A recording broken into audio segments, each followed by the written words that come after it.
So anyhow, I had for 2 days in a row a long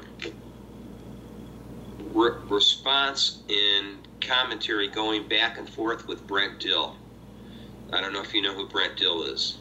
No, but you always bring up names I've never heard of. Tell me about him. Well, Brent Dill, you would know him because he's in the group that you had tied into and that you were debunking as witness deniers, and you had done either a video or a talk about them, either in your own self-video that you did. I tried looking for it, and we had talked about it, and somehow... Was that the one I'm talking about, the BFRO and all those guys? No, the tall ones.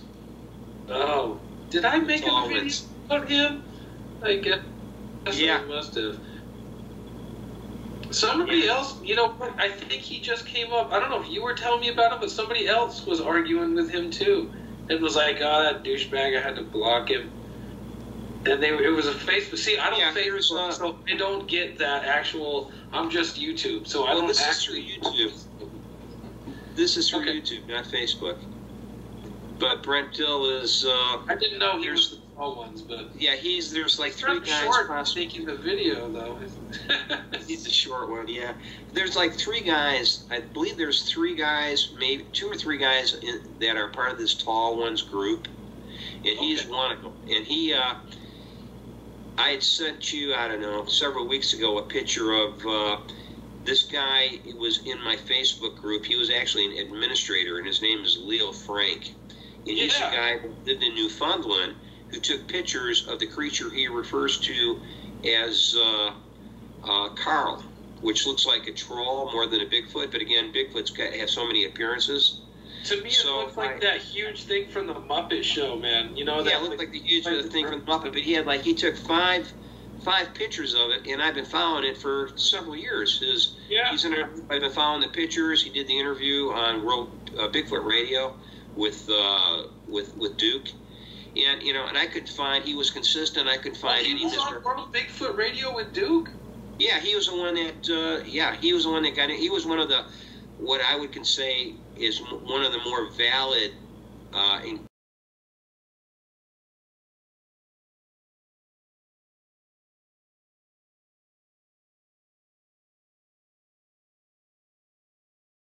Yep, there it is. There's Carl.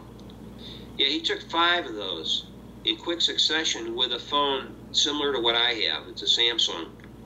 He took 5 of them in quick succession, and and he's seen Carl. But meanwhile, Brent Dill was attacking him, and I was like, I have followed Leo and his interactions with Carl for several years now, and he was just, everything this guy says is, well, I assume he's hoaxing. I believe he's hoaxing.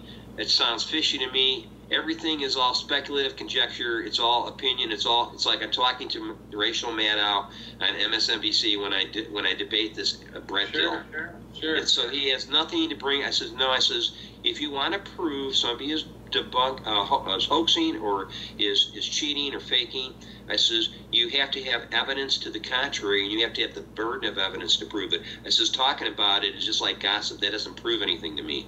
And we went back and forth for 2 days to the point that even though I called him a liar and I got a little pushy, and he sort of said some few things to me, we never got like angry and pissed off at each other. He ended up subscribing to my channel and actually complimenting me on some of my videos. So I'm taking this with a grain of salt.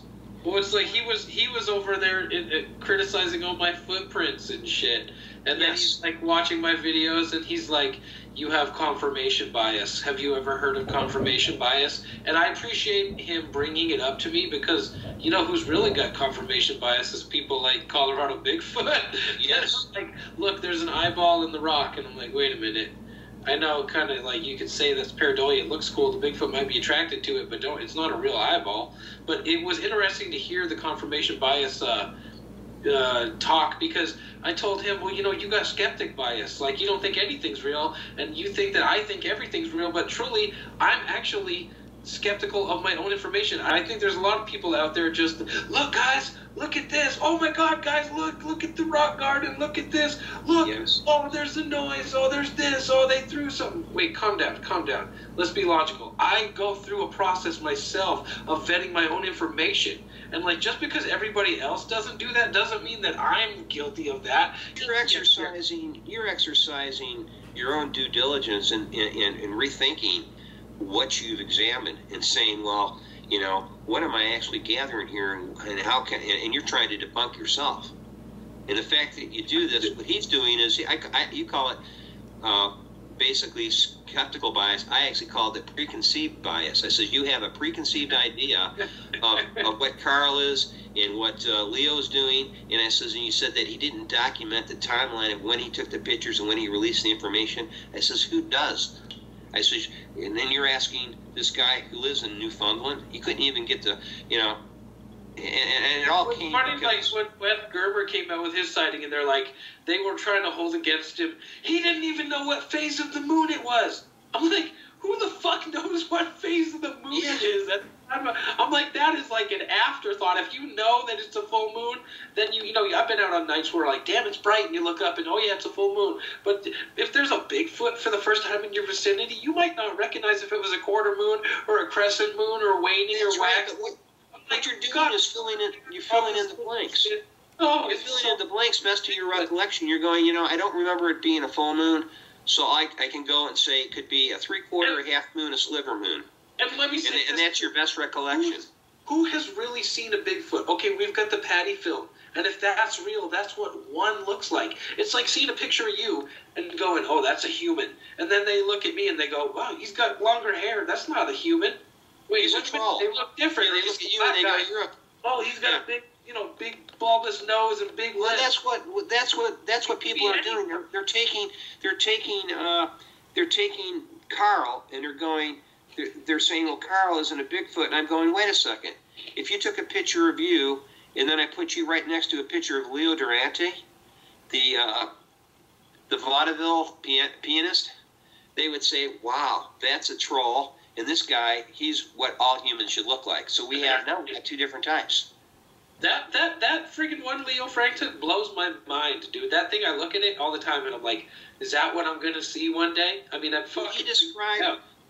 Exactly. And when he described that to Duke on World Bigfoot Radio, and he described the facial features, Duke first, he said, you know what? He says, those fit the descriptions of what closely was described, or what was described in Scandinavia and the Nordic tales, and in that part of Western Europe, of what they referred to as trolls, which was really another word for their hairy giants. What part of the country was that picture taken by Leo Frank? In Newfoundland. Huh? I believe it was Nova Scotia, not Newfoundland. He took the picture of that troll-looking one with the big honking nose behind the root ball in Nova Scotia? Yes, and when he described the size, when he had seen it from distances before he actually took the photos or after, I think it was later, he was actually bringing apples out. And it got to the point where it was so used to have been bringing apples out, and on a couple of the occasions, he would start to walk into the forest through the areas where there was a lot of forest, and I guess they have these mountains also in Nova Scotia. He said it got to the point where it started approaching him, and he would see it show up in parts of the tree line and stand there waiting for him patiently from a distance. Right. And that's when he was able to do a size estimate and determine it was not small, but it was I believe it was I think he said 7 or 8 feet tall. So from me or your standpoint, where we go, we would assume, well, that's about a Bigfoot. It could be a juvenile or just not a really huge Bigfoot. But then I heard about the facial features described in the Mogollon region of Arizona, in the Mogollon Mountains. They have people that have seen this creature that looks, guess what, like a troll. It has this weird nose, and it has these like buffs all over its skin on the areas of its face that isn't covered with hair. And when they described it, it reminded me of this this creature that Leo Frank saw, that took pictures of. What's the name of it that we're calling it again? The one Leo Frank took a picture of? He named it Carl, K-A-R-L. And yet, I've never, he threw me into the category of I'm in cahoots with Leo Frank, and that me and Leo Frank are friends. Leo Frank was in my Facebook group for years. I didn't even know it, that he was the administrator, one of the administrators. Never talked to him, never saw his pictures, never made the association that he was a guy that was on World Bigfoot Radio with Duke. Never made the connection. By the time Brent Dill was done, well, you're in cahoots with him. You're speaking for him. This is Clown World. He's got you doing all the defense for him. You know me by now. I won't even be a mouthpiece for you. I'll be like, hey, you cut out this piece of work you got to do with this other person. Good luck. You may come to me and say, hey, do you have any pictures or anything that can help me, support my case or anything, evidence that I could share with you, but I'm not going to be other people's mouth. I said, no, I never met Leo Frank, never talked to him, don't know him, didn't even know for the longest time that this was the same guy in my group. And I said, but I've researched the case since I first back in the end of 2017 through 2018. I said, it's been around for a while.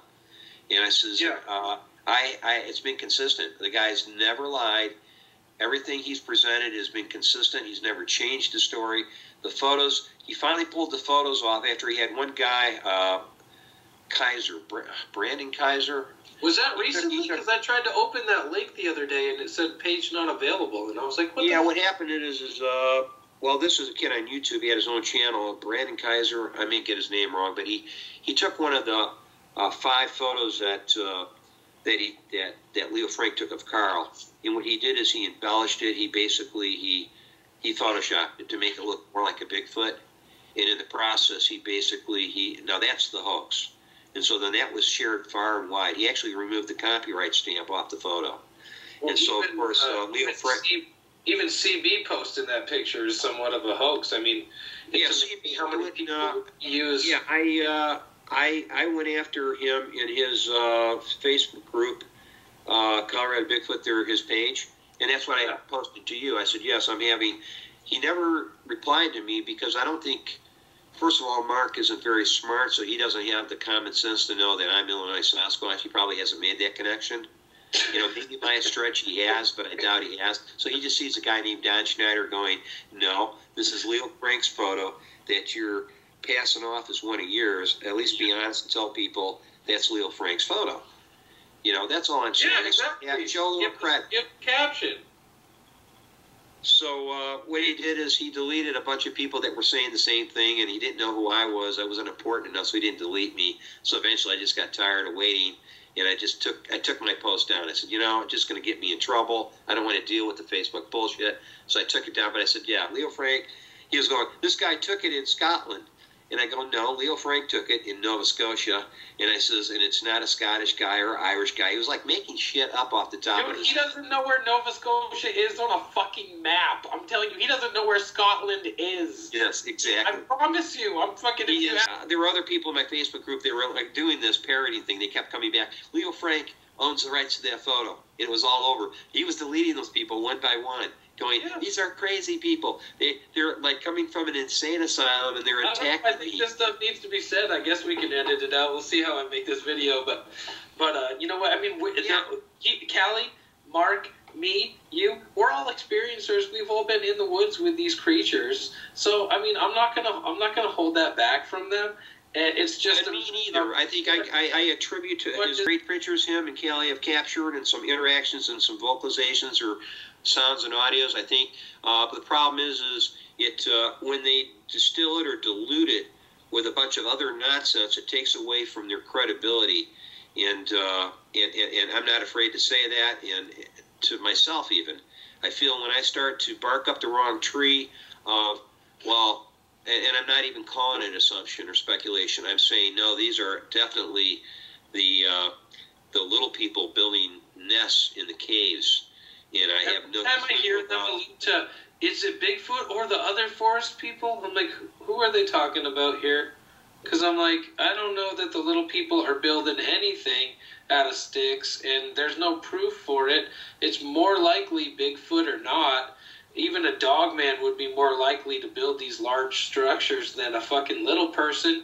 And I think the little people are living in the inner earth or in caves or underneath things. But yeah, I'm like, how are they so definitive on their... The whole term forest beings has become a phenomenon in itself, and it's allowed people to whimsically create any number of creatures. Just like Bronzini Bigfoot told me, I think it was it 6 kinds of forest beings that I said he told me he saw? Yes. You asked him to list them.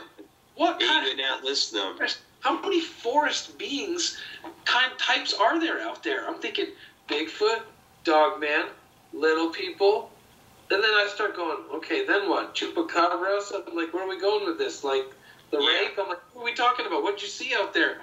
And fucking nothing. He's fucking crickets. Every time I've asked him like 3 or 4 times. So what were the fucking 6 kinds you saw again? And I'm like, it's just how fucking Colorado Bigfoot's got people all in a frenzy. You don't know, guys. He's speaking in mysterious terms. If you want to keep people coming to your channel and people interested, you're going to speak in mysterious terms. You're going to say things that carry a mystique with them, like forest people.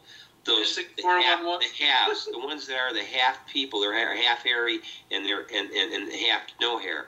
The ones that are possibly part alien. You know, they're all vague terms that he uses. The Nephilim, Scott Carpenter's The Nephilim. So many people from the television thinking Bigfoot are the fucking Nephilim, and I'm like, the Nephilim had 6 fingers and 6 toes. So I'm like, Bigfoot is showing up 5 digits every fucking time. And it's just, the Nephilim mummified their dead. Bigfoot doesn't mummify their dead. I've got a video, 5 reasons why the Nephilim aren't Bigfoot or not the Nephilim. Yeah, Nephilim are, they were used. Until they proved to me, I could almost make the assumption that at one time the Nephilim, when there were actually tribes of Nephilim living on the planet, back in biblical times, that who's to say Goliath and the tribe of the there were tribes of these creatures that didn't have, they probably had 6 fingers and 6 toes, but the thing is they're trying to bring in all this other stuff because then people are so confused but yet mystified. It's like clickbait. I can't find out. Let's jump to another subject. That's why I hate these fucking. No, I don't hate Bobo. He's the only one on that TV show I can stand. But like, we could talk about the Ken Gerhardts and these guys who get up and do their fucking rounds at the conferences and do the cycle, do the circuit, and they're at every fucking down south Bigfoot fucking conference trying to tell the same stories over and over again. And it's like, wait a minute, you're just fucking capitalizing on people's ignorance here. Yes. And you want to talk about the Falk monster? Even Scott Carpenter, fucking L.A. Marzulli's show, and I'm like, L.A. Marzulli's going to promote Scott Carpenter because Scott Carpenter is talking about the Nephilim, and now L.A. Marzulli just goes, well, this guy's got 20. I mean, this is where I'm speculating. Yeah. He's probably thinking he's got 30,000 followers. I can put them all under my flock, and I can get them under my control and get their money. And I almost wonder if that's what people were doing to me. Like one person who I kind of had a falling out with, who we alluded to before, where it's like he was like, "Oh man, look at your channel's got like 31,000 subscribers." And I'm like, dude, my channel is 9/11 Truth channel. My channel is a truth channel. I've got my most popular video, or some of my most popular videos are music videos. Songs that I really like. He wants to add your followers to his flock to push him over 20,000. That's all it is. They think like it's all Bigfoot followers, and I'm like, I get a lot of Bigfoot followers, but doesn't mean that you're just getting these viewers automatically. And I think that has to be how they think. It's a form of egoism. It's a form of bloated ego, and I think it's definitely at the end of the rainbow, they're seeing this cash cow, this payoff, and I think some people that have, thousands and thousands of subscribers, more than you and I do combined, are seeing that not just the payout for monetization from YouTube, but the potential that if they ever do decide to do the Bigfoot circuit, and some are already doing that, they're getting part of the cut of selling their mugs and T-shirts. Getting money from Patreon. To me, it's turned into a cash crop, and they don't want to kill. If they give answers, they're killing the cash cow, and they're not going to do that. So they're going to make it a mystery. And if I indulge my appetite for greed, I guess I could go out in the field and say things that were on the periphery that had nothing to do with Bigfoot. I could maintain elves and fairies and brownies that was their handiwork, and I could attach a name to that and do exactly what these people are that we are talking about. They're just using different labels. I guess I could come up with terms and just I could dig into European literature and come out with terms like they're the Wesen.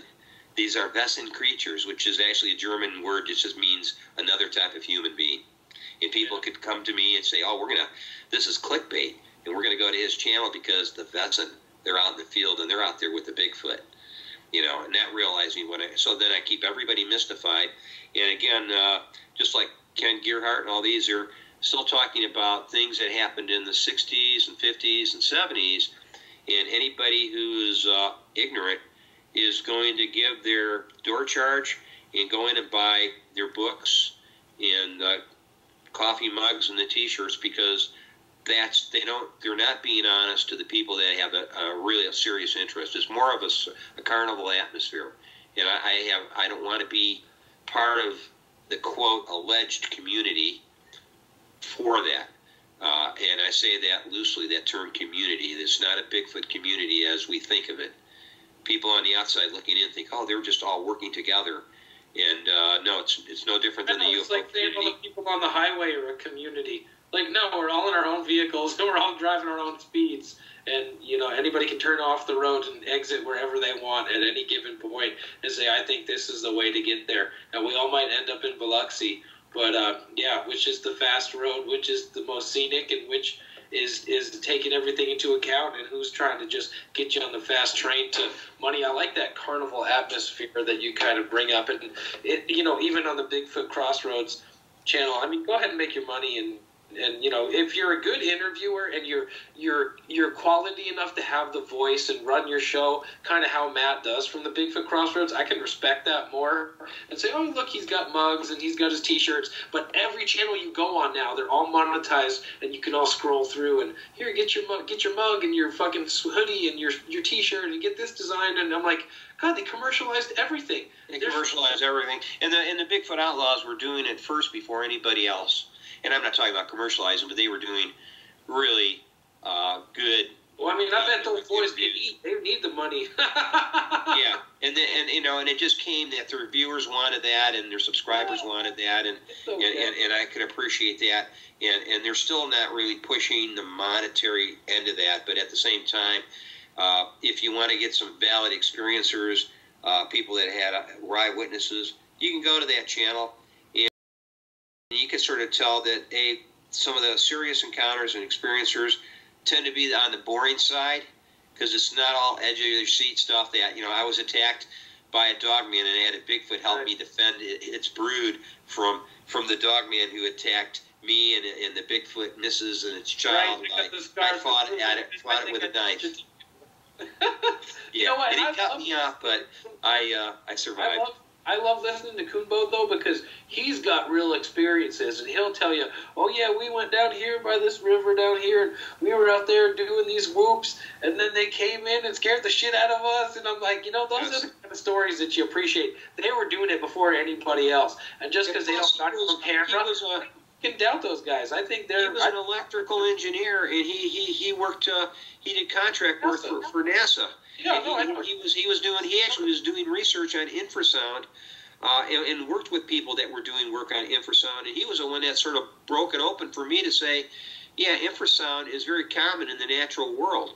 I could just, off the top of my head, run off a list of 10 different animal species that use infrasound, and we're not even touching ultrasound now.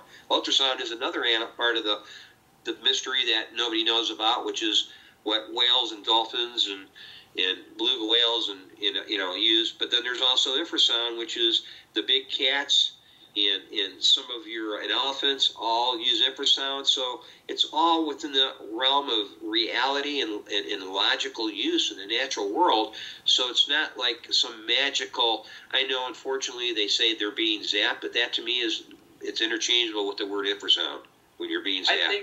It makes me wonder, because they get sick and then you have different reactions. I don't know though, because it seems like sometimes they'll use it in, you know, elephants or lions or these things, like they can use it against their prey. I don't know if there's a fish that uses it or something, but it would stun you. But I'm like, are humans just different, or is our physiology more complex that we're intellectually not having a fight or flight reaction? We're almost going, what's wrong? And then, oh, I'm going to throw up. But you hear so many of those stories. But I'm not trying to criticize those guys at all for the money. But it's even the whole Patreon thing. I got so mad when Thinker Thunker fucking started, you know, saying, oh, I'm going to go over here, guys. I need money for this. Or even I get bummed out when I can't listen to the episodes of Sasquatch Chronicles because I'm not. Yeah, I was like... yeah, can I watch YouTube just for being having, you know, not even having an account on YouTube? Do I have to go and watch Thinker Thunker and feel that I'm obligated to buy him? This is in the old days when you could buy him. You had to buy him the price of a cup of coffee. Remember that? A price of a cup of coffee. Is that right? Watching my video. Remember that? Yeah. And then he decided to upgrade and get not just a Patreon channel, but then he's selling all his products and his wares.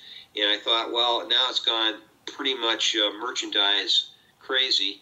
And I thought, but, you know, the early Thinker Thunker, I didn't like it. But, you know, I understand it. This guy he did some kind of visual arts or whatever in the industry, and he was involved, and that's how he does his breakdowns. So I understand that he needs the money, but we all need the money. And I feel that some people, if they're really having a problem or an issue, financing what they do out in the field, and they're determined to go out there, I don't hold it against them that they're generating some form of income in an honest way for themselves.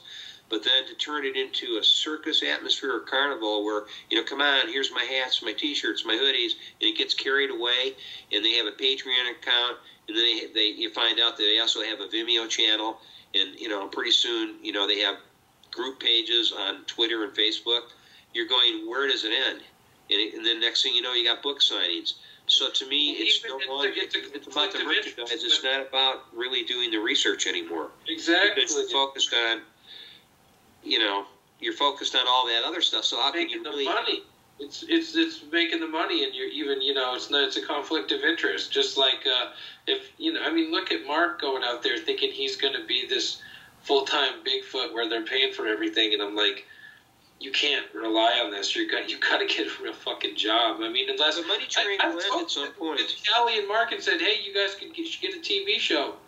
You know what I mean? Like, hey, do it, man. Try to get a TV show. And I think he's told me Mark's been approached by people that want to do that kind of stuff. You know, potentially, but is it really going to happen for him? And once you have a TV show, you're a slave to the producers, and you're creating money for them. And you're trying to, you know what I mean? And then how long? It's like, look at the Survivor, man.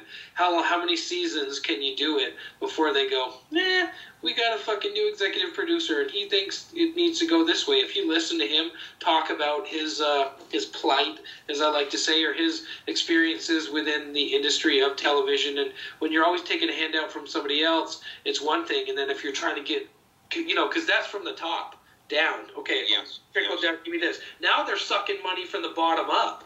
Okay, everybody give me $1. Everybody give me $1. It's like, wait a minute. You were cool for a minute. Now you want me to fucking fund you? This is a hobby for me. I don't care if I get one on tape. I got one following me back to the house. I'll tell you about 2 of them walking through the fucking wall that my wife saw. I'm not like, oh, you want to hear my story? Come on, donate money to me. I'm never going to do that. Never monetize my channel. It's even insulting. I remember when there were no ads on YouTube, and I loved it. And then I'm like, ads on YouTube? I mean, I'm pretty sure I remember back in 2008-9 when I was getting on there, didn't seem like there were ads. And then I'm like, now there's ads on every fucking video. Your video will start after this ad, even if it's only a 5-second ad. I'm like, oh, you cheap fucks. I can't even skip it. I'm like, I gotta generate Google ad revenue for you. I'll be listening to a show, and I'm like, and then the Bigfoot went, and then I'm like, what did it do? And it's on some fucking ad for something. And some ad pops up, yeah. Get out in the middle of the video. You might be watching a 35 or 40 minute video, and 15 minutes in, and the ad runs for 5 or 10 seconds, and you're going, and it's just ridiculous. It's like going back to cable TV. Playlist, if it's I know they're making money off that shit, and it's like, yeah, fine and dandy because I can skip it, but on the same note, I got to get off my ass, and then I'm like, do I really? I don't do that to you, and it's like, you know, I can, like Mountain Beast. I think he puts most of his videos at the end, so that guy's like a little more palatable. But you know, it's Mountain Beast. Yeah, you're talking about Justin Trapinski.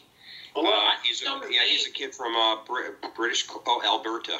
Yeah, he belongs to the Alberta. But a lot of times I've heard of a lot of his stories already. You know, the other day I made a comment. He's a great stories I haven't heard of yet. He's a great videographer. He actually went to school, to college, I believe, and I'm sure somebody will correct me if I'm wrong. He went to school and he took videography and some form of communications or whatever. So he I guess he wanted to be a filmographer or whatever. But he applies it well. His videos come. I'd say of all the people that do Bigfoot videos, his come out the most professionally polished and, you know, really nice products. But again, he's using his own equipment. He went to school for it. He knows how to process and do his own editing, and he's well spoken. You can tell he's learned how to speak in front of the camera, and yet he's still. But yet some of his videos seem very sort of boring. You get the build up from the initial title that it's going to be something that he's discovered or found, and then you find out he's discussing a subject regarding the Patterson images, or he's discussing Osman getting kidnapped by the Bigfoot, or, you know, it's something. But he at least he tries, and I think he made one or two documentaries lasting, I guess, 45 minutes, maybe an hour. But it's just him going out on an expedition and exploring the surroundings and never getting any more. In some ways, you and I think definitely you get more structure and evidence than he does. But he's going back into this incredible, you know, thousands of square miles of forested mountains in these valleys, and you know, where you really got to gear up, and you'd have to have thousands of dollars of good equipment that's going to last in sub-zero temperatures or even in normal weather. You have to really be equipped, even in some cases take a generator with you. But I think he's in a part of the country that it would be very difficult to do the kind of research we're doing and not have some kind of equipment, heavy-duty equipment. You need snowmobiles, you need four-wheelers, you need side-by-sides. Look at Leanne Carnegie, you know, there. Look at that. Dude, she does like what I do. She's like walking the rivers, and she's finding all the shit. And that's how I got a video. I can't wait to make it today, man. I found some cool stuff, man. Some good structures and stuff. But I've found that I have to go less and less far into the middle of nowhere. But you know what I have? When I've actually had encounters like where I'm like, oh, this dude, there's one here, and I'm kind of freaked out. It's been in the places where people don't go, but it's close enough to people where I can access, go up some road and park somewhere and walk out into the woods, and I'm like, oh, this is where you might get into trouble. Whereas if you go to the areas where people are all the time, Bigfoot's accustomed to people. They might be leaving their signs, but they're not as aggressive. Like, you could get into some trouble going into some of these areas where you get a missing people. You know what I mean? Even and I think you're in an area where they're in a fallback area. You know, they know they can go to those areas in the early mornings and night, and late night, and not really encounter a lot of humans. And then during the daytime, they fall back into the areas where, if you follow them back into those positions, they don't want to be mucked with. Those are their fallback positions you're talking about, and that's what I normally do. Is I go to those fallback areas and I spend the night, and just like I don't look for them, I just let them get accustomed to us being there at night, and not like shining flashlights at them and pointing shit at them and calling to them or banging on trees or just upsetting their peace of mind, especially if they're hunting.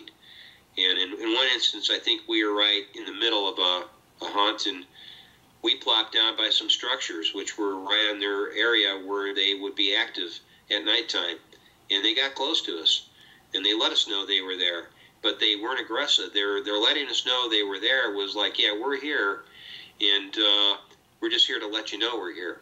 And it was sort of interesting because that's where I got the loud vocalizations where they screamed at us, like, and yelled. And it wasn't aggressive yelling. It was just like this. And I got the impression that, and Dave was with me, and he goes, that's one that he says that I don't think, he says that's a vocalization. He says, I don't think anybody's ever heard. And I was like within seconds of switching my audio back on when I heard it, and I just froze. And I wish I had it, but then I had the other, vocalizations, the howls and the wood knocks and the whoops. Like there was like 7 or 8 of them all whooping together in a group. Really? It's almost, that freaked us out. That was only like across the tracks from where we did our overnight, and it was 3 of us were there, and we heard it right about within an hour after it got dark, and it was 7 or 8 of them, it sounded like, and they were within 75 to 100 yards of our position. We were looking directly across where they would have been. We were facing 12 o'clock, and if you would have walked 75 to 100 yards directly in that position, we would have been face to face with them. And they all whooped together, and I go, Mitch, do you hear that? He goes, yep. Dave goes, I hear it too. And it sounded like my impersonation of it would have been like, whoop, whoop, whoop, whoop, whoop, whoop, whoop, whoop, whoop, whoop. And it was at various levels and octaves. Some of the creatures you could tell had deeper voices. Some of them seemed either younger and had what I call softer or higher voices, like they were juveniles. And it was like, then that night we heard them all over the place, running around, different positions. We heard a raccoon killed, being pulled out of the tree. Yeah. Those are the things when you wish you had, my recording card, my SD card was full. The minute my SD card got full, it shut down my audio device. So by the time I realized these things were happening, I go to retrieve my audio recorder, and I was like, yeah, I got to get a bigger, SD card, or, one that's got more gigabytes of storage.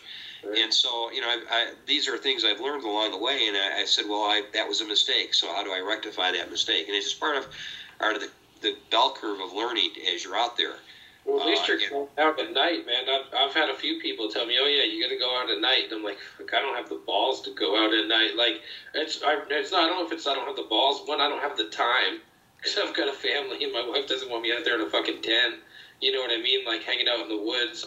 And then do an attempt with us. But I don't have a recorder. My video camera's not going to fucking pick up anything in the dark. You'll have like I said, if you're ever with us, we have plenty of equipment to go around. There's always 2 to 3 of us, so it's not like you're alone.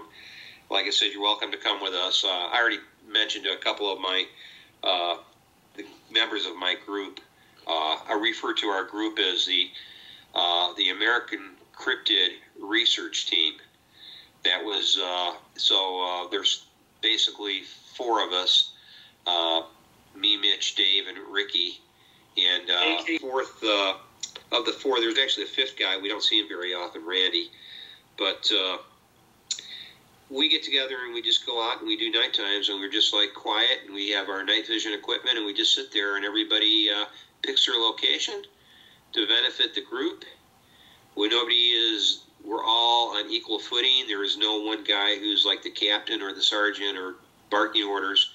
We all make our own decisions independently, but we do it collectively also. Right. So we all allow each other to say, where am I best suited to help the team out? And so we all come to sort of a conclusion. Everybody has an equal voice. It's what I call a direct democracy. There is no one chief, because I think everybody brings their own skill set to it. One guy is a military guy. One guy is the Dogman guy. Me and Dave are sort of Dave's the tracker hunter. I'm the Bigfoot guy too, but there is nobody that's better than the next. And like I said, if you came with us, you'd be treated that way too, because we just go out there, hunker down, do a cold camp, don't use a fire, turn all our flashlights off, don't use our flashlights, get our night vision going for ourselves, which is our own natural night vision. Your eyes adjust eventually. And if you have to use a light, we use a red light. And we do that just not because of Bigfoot. We do it so we don't attract other human beings. If there happen to be anybody out in the area that's poaching or out there raccoon hunting at nighttime, it's going to be very hard to see that red light at night from a distance. That's the only reason we use red lights.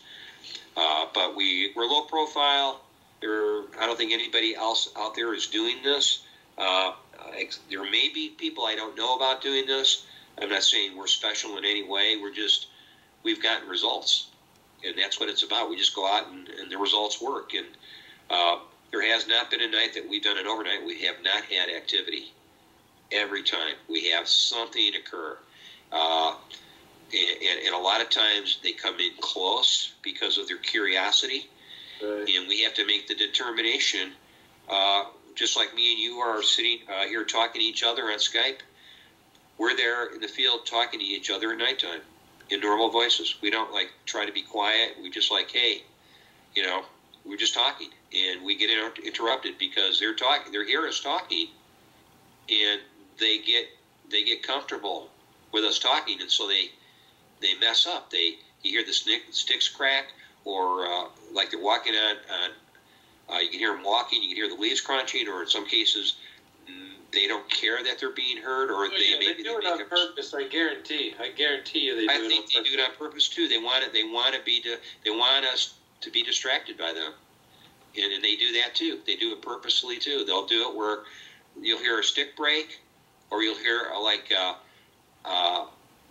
big exhale, like something's blowing really hard, like an exhale, or you'll hear, or they'll throw things at you. They'll constantly throw things at you, or they'll walk close to your equipment, and you'll later on when you're reviewing your audio, you'll find out that they walk close to your audio device, and you picked up their, either throwing things at the audio device or actually walking close to it and touching it. So it keeps me interested, and I think it's a key. It's a piece to the puzzle, and I think we had enough people out there, which I think there are people that are out there that are sort of not out in the limelight, that will all collectively fit pieces of this puzzle together to get sort of an idea of what's really going on. I don't think the answer is no. I'm not casting dispersions on anybody else, but I don't think the answer is to spend the solution to the problem or solving the mystery is filming structures on a daily basis, 365 days a year. I mean, that's a component of it, and I think it's good to have that component, but I think that's just a piece of the puzzle. It's not going to be the big. I think when it all comes together, it's going to be a result of people having a connection, or what I call a relationship going on, and that's how it's going to get. And I think to some degree that there have been solutions already in that area.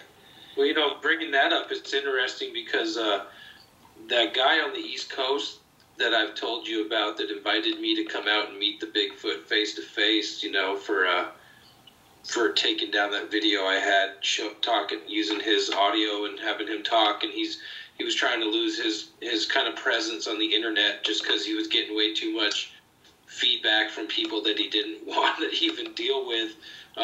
He was super, so he's like, well, you got to come out and do it at night if you want to meet him. And then I'm telling him all my stories, and he's like, really? He's like, they came out, they showed themselves to your wife like in the daytime? He's like, they were there in the day? And he was super surprised, and I think if you can go out in the forest and get them to respond to you in the daytime, that's not their comfort zone. Whereas in the dark, fuck, they'll get 25 feet from you probably and go, this fucking idiot can't see me. Like, these humans are fucking blind. But when they're doing it in the day, that is like, I had it in Maine, I had it in New Hampshire, and I even had the female talk to me here in Colorado in the daytime. It was dusk, but I've had them respond to me during the day, and I think you get that more in a deeper, deciduous, dense forest setting. But if you can even get them to respond in the day, that's like the ultimate. Like, they're not just avoiding you, and they don't always avoid you, and it's not always a cover of night that they have to sneak in. If you can get them to do something in the day, that almost like shows you, hey, they wanna mess around. They don't necessarily have to avoid you or have to be having this tactical advantage, because one, they already probably have it. They know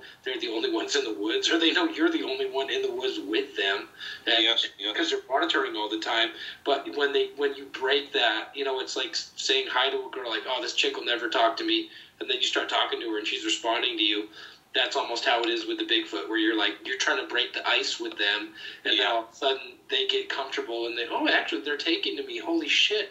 Like, that's an amazing an aspect of it. And yeah, you get it a lot. I think when they get comfortable with people to the extent where they will approach you during the daytime, they don't have to have the cover of the night, and that, I think, that's a testament to the fact that they've either gotten used to the person, they've determined you're not a threat, they already sort of know your intention, and they feel comfortable. There's a feeling, all organisms in the world, we all have a nervous system. We all have synapses.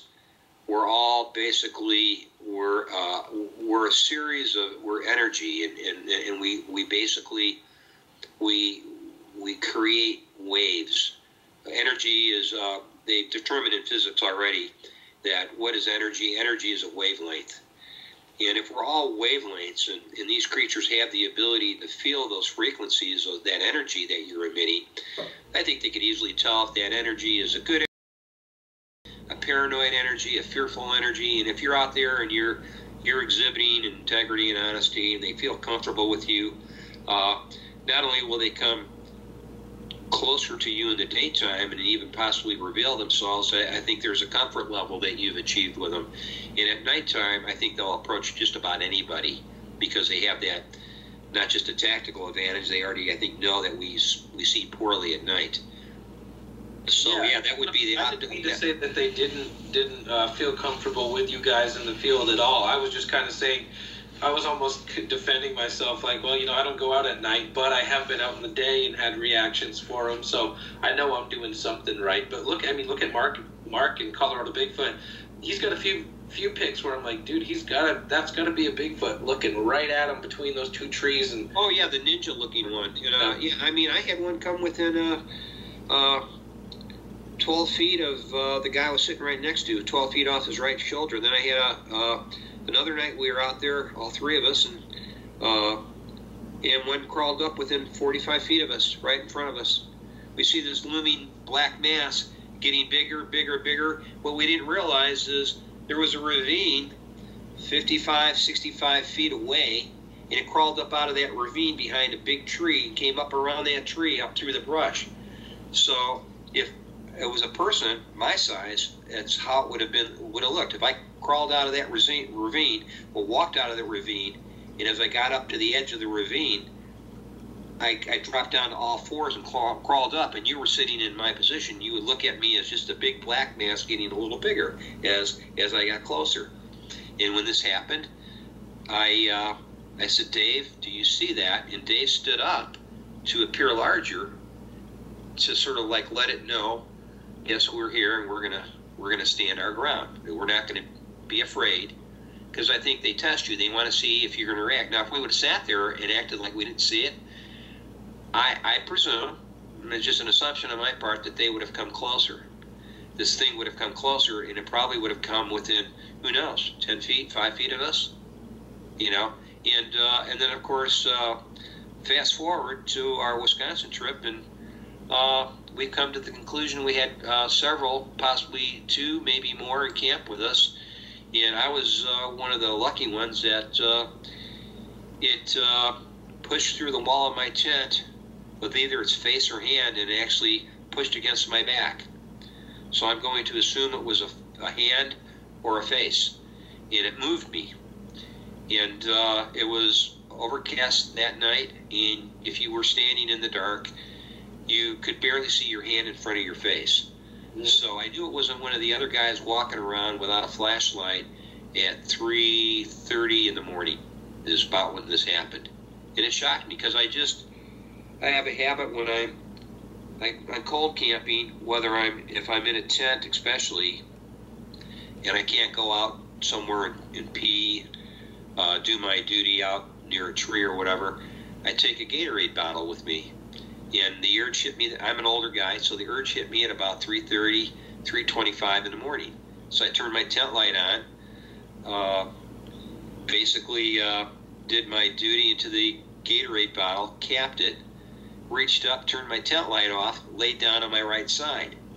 Within about a couple seconds of doing that, I hear 5 successive footballs walking behind me. Now, mind you, I'm in a little alpine tent, which barely it's a one-man tent. So I'm laying on my side, my head's touching the end of the tent, my back's pretty close to the back of the tent, so almost 2 sides of the tent were being touched by my body. I hear the footfalls walk up, this thing reaches over the bags of, I had some food in like 5 little basically shopping bags of MREs, some bread. I had a cooler with meat in it. I had all this stuff stacked behind me. It reached over all those groceries basically, and pushed into my tent and moved me forward. And I was like, what the hell?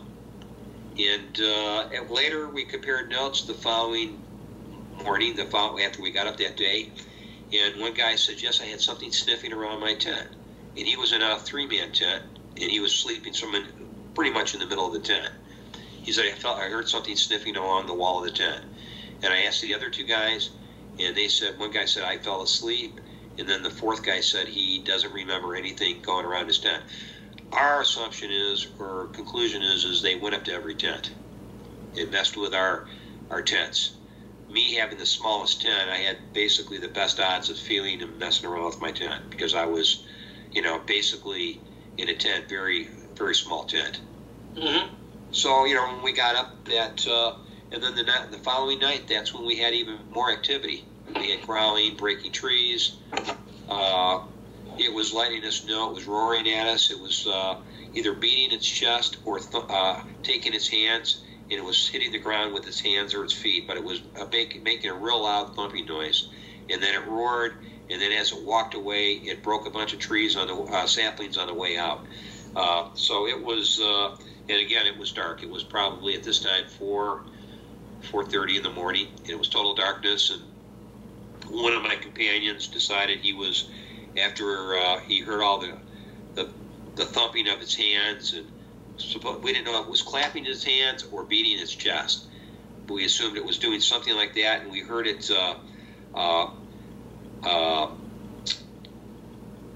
snapping branches and snapping trees. He decided to unzip his tent and stick his head out to do a vocalization, and he got roared at, as if to say, don't you dare come out of the tent. So then he just pulled his head back in and zipped the flap shut, and he said he almost pissed his pants. Well, it's like that story you told me about Dave doing the vocalization, and then all of a sudden they're surrounding him, and like, what are you doing? You think you know what we're saying type of shit, you know what I mean? I don't know if it was a whoop that he did or what. But he did a real loud whoop. Yeah, he's the same guy that was going to that scared back into his tent, the same guy. And he's Native American, and they might be onto his, his mental wavelength, and know exactly what his intentions are, and kind of, that's why they're kind of fucking with him more than everybody else. Like, well, he has some abilities that, I mean, if you want to risk it, he won't risk it anymore. But if we're in the middle of the night and I go, I says, I'll talk to him, and he'll talk to him, whether it's in English or his native tongue. That's a little different. You're just sort of introducing yourself, say, hey, I'm here, I'm not here to harm you, and I'm your friend, and I'm here to learn, and thank you for letting me stay here. If you're doing that, that's fine. But he says that day he was there with 2 other people. I believe it was 2 friends of his. Mm-hmm. One of them says, it was just starting to get dark, and one of them says, hey, why don't you do a vocalization?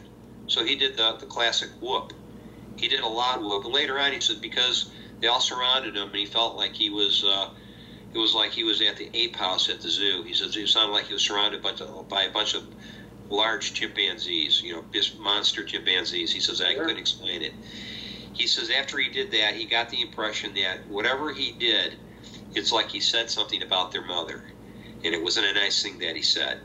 So after that, he says that's why he won't even let me do call blasting of Bigfoot vocalizations that have been captured, like the Barry Moorhead tapes. Ron Moorhead. Well, no, Barry and Moorhead. I'm sorry. Yeah, it's two guys that did all those. But Ron Moorhead is one of the two. I think you're calling him. Okay, I don't know. Yeah. One is Barry. I don't know his first name. Well, Barry's his last name, and then Moorhead's the last name of Ron's. No, my mistake. I didn't mean to correct you on the video. Sorry about that. No, that's fine. I always think you're calling him Barry Moorhead. yeah, we've been down that road before. But he, like there's the Ohio Howls and the there's other vocalizations from Florida that have been taped, and come to the decision to play those vocalizations. We don't know what these creatures are saying to each other, so I don't know are you challenging them? Are you telling them, hey, you're in my area, get the hell out? Are you telling them, hey, we're hunting, and if you're in our territory, we're going to be pissed off because you're trespassing? So I've come to the decision that I won't use any of those valid calls, vocalizations that are all over the internet, and they are, I think, valid, dyed-in-the-wool Bigfoot vocalizations, whether it's the Ohio Halls or the loss of a freaking girlfriend. You never know. Look at Wes Germer. He's like, he always says, go put a friggin' the sound of a crying baby out there and see if they don't come in on you. And I'm like, God, that's scary enough to think you fucking call blast a friggin' human baby crying. Yeah. Attract a big. You're gonna attract the kind of pedophilic, kidnapping Bigfoot that you don't want to attract, though. That's why I speak to him as my friends. Or a human voice where you're trying to.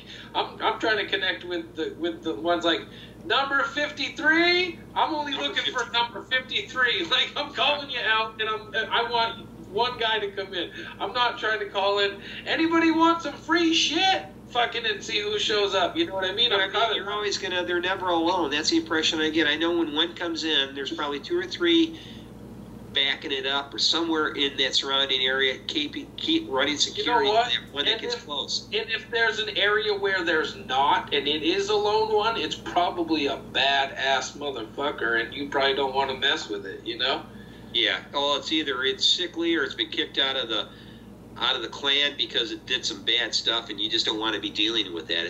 We have people that are kicked out of our communities. Look at I don't know if you've heard Taylor on I think Taylor on the World Bigfoot Radio. Have you heard any of his? I don't think so. Holy shit, I should share these with you. Dude, he's talking about, like, one that likes him, that's, like, the head of the clan. He's like, but there's this other one that scares the shit out of him. And he's like, this one would kill me if the other one didn't hold him back. And he's like, I've seen him fight. This one's, like, scarred, like, because the big one's, like, always fucking putting in his place. But is just Blake Taylor? No, his name's Taylor is the first name. Okay. Dude, he's like on there 3 or 4 times, and fucking he's got face to face with these things, dude. And I mean, it's mind blowing. I'll share some after we're done with this interview, or you can just go look them up. But his are fucking great interviews, man. Great interviews. Taylor, there's 3 or 4. Yeah, I'll look it up because I like some of Duke has some reputable guests on.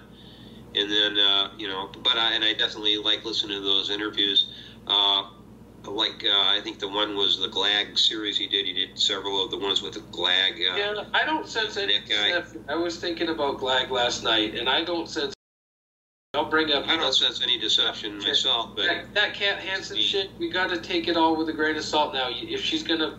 See, that's why I get on Colorado Bigfoot's ass. I'm like, just stay truthful. As soon as you're posting other people's shit or you're making claims that aren't true, everything is like, yeah, whatever. Do we even want to hear you at your... And the sad part is people that aren't as discerning as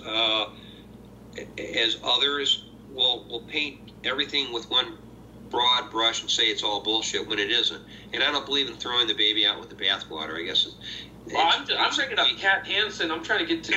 Well, that's what I mean. Cat Hansen and go. Is she even an experiencer? I don't fucking know. Yeah, and that's what I mean. everything, you know. They fucking eat crystals. I'm like, is this woman full of shit? They eat quartz crystals? I'm like, come on. Yeah, when I heard that, I thought it was crazy. But I mean, everybody makes a mistake. Everybody makes the wrong decision, and I'm not perfect. And Duke made a choice there, and he made a mistake, and that doesn't mean some of the other people he had interviewed that people there. He's had, like Taylor, you're talking about, sounds like he would be a reputable person to talk to. You know, but those interviews are great with just anybody who's got the face-to-face experiences. That's the ultimate relationship with the Bigfoot. Episodes like 419 of Sasquatch Chronicles, or even episode 506 with Chris Marola, where he's got a 12-foot creature with red eyes standing 20, 30 feet from him. He's shining a flashlight on it. But, you know, more so the interactions of 50 years with Bigfoot and those kind of... like the capture Chris Marola did with where he had the camera set up through the screen door of his back porch, where he shows him reaching up to a tree with a stick or grabbing a stick. You can see the outline of the individual doing it. He captured that with a camera he set up inside the screen of his back porch. So he has some pretty amazing footage. Those are the amazing ones. I don't know, just to the people who have direct contact with the creatures. That's what I find. So, like, you can haphazardly get a Bigfoot on tape, or, you know, you're driving along and your dash cam catches one. That's not a meaningful encounter. But, like, when I was out in New Hampshire and Maine, and I'm yelling to them and I'm having them react to me and make noises, I'm like, holy shit, this is so real. And then to hear other people who are having face-to-faces where they step out and show themselves plain as day. There was a guy in Maine, he was growing pot out in the woods, and he's like, yeah, we lived in this house, and they were fucking showing us their babies, and they came out, and like, they... I saw that video feature. I think that was on Sasquatch Chronicles. Isn't that where she had the two little ones? They were upstairs in her second level of her house. That's episode 419. But I'm saying there's a few different, just looking back at all the interviews I've ever heard, those are the most fascinating. It's not the hunter that goes, oh, fucking one ran by and it scared the shit out of us. It's the ones where the Bigfoot is actually kind to you, and the ones where the Bigfoot actually has an interaction with you on purpose that's more meaningful than just a sighting. Those are fucking fascinating to me. Oh yeah, they've developed a trust, a relationship with those people, and and I see that happening with it happened with Janice Carter. That's one of the Tennessee. 50 years of started with her grandfather. It was 50 years with Bigfoot. Yeah. And Fox and his descendants, and to my knowledge, there's probably still going on to this day. I mean, I see what's going on, you know, with Omaha Sasquatch, with those people and their encounter experiences where they know Barry now, and they come out and they recognize his voice, and they come down, and when he starts to pray, especially, they'll come close to him, and to the point where they're within 10 feet or closer. They come closer. They're not afraid. And to him, he doesn't record him praying or doing any of that, because it's a very personal, private thing, just like anything that you do that's spiritual. And so, of course, he won't record that, and I don't blame him. But he's described the experiences. He showed their eye shine from a distance when he's trying to entice them to come down toward him. They recognize his voice. They react to him. My experiences are just, again, more of a, I wouldn't even say it's haphazard. They know Dave, and me and Dave have talked to that. I said, you've been dealing with these creatures now for years. When you walk into an area during the day or night, I says, they usually make noises toward us when he's with me. I don't know how they'd react if I was there by myself. But he says, I've been there with him so many times. He says he believes they recognize me now.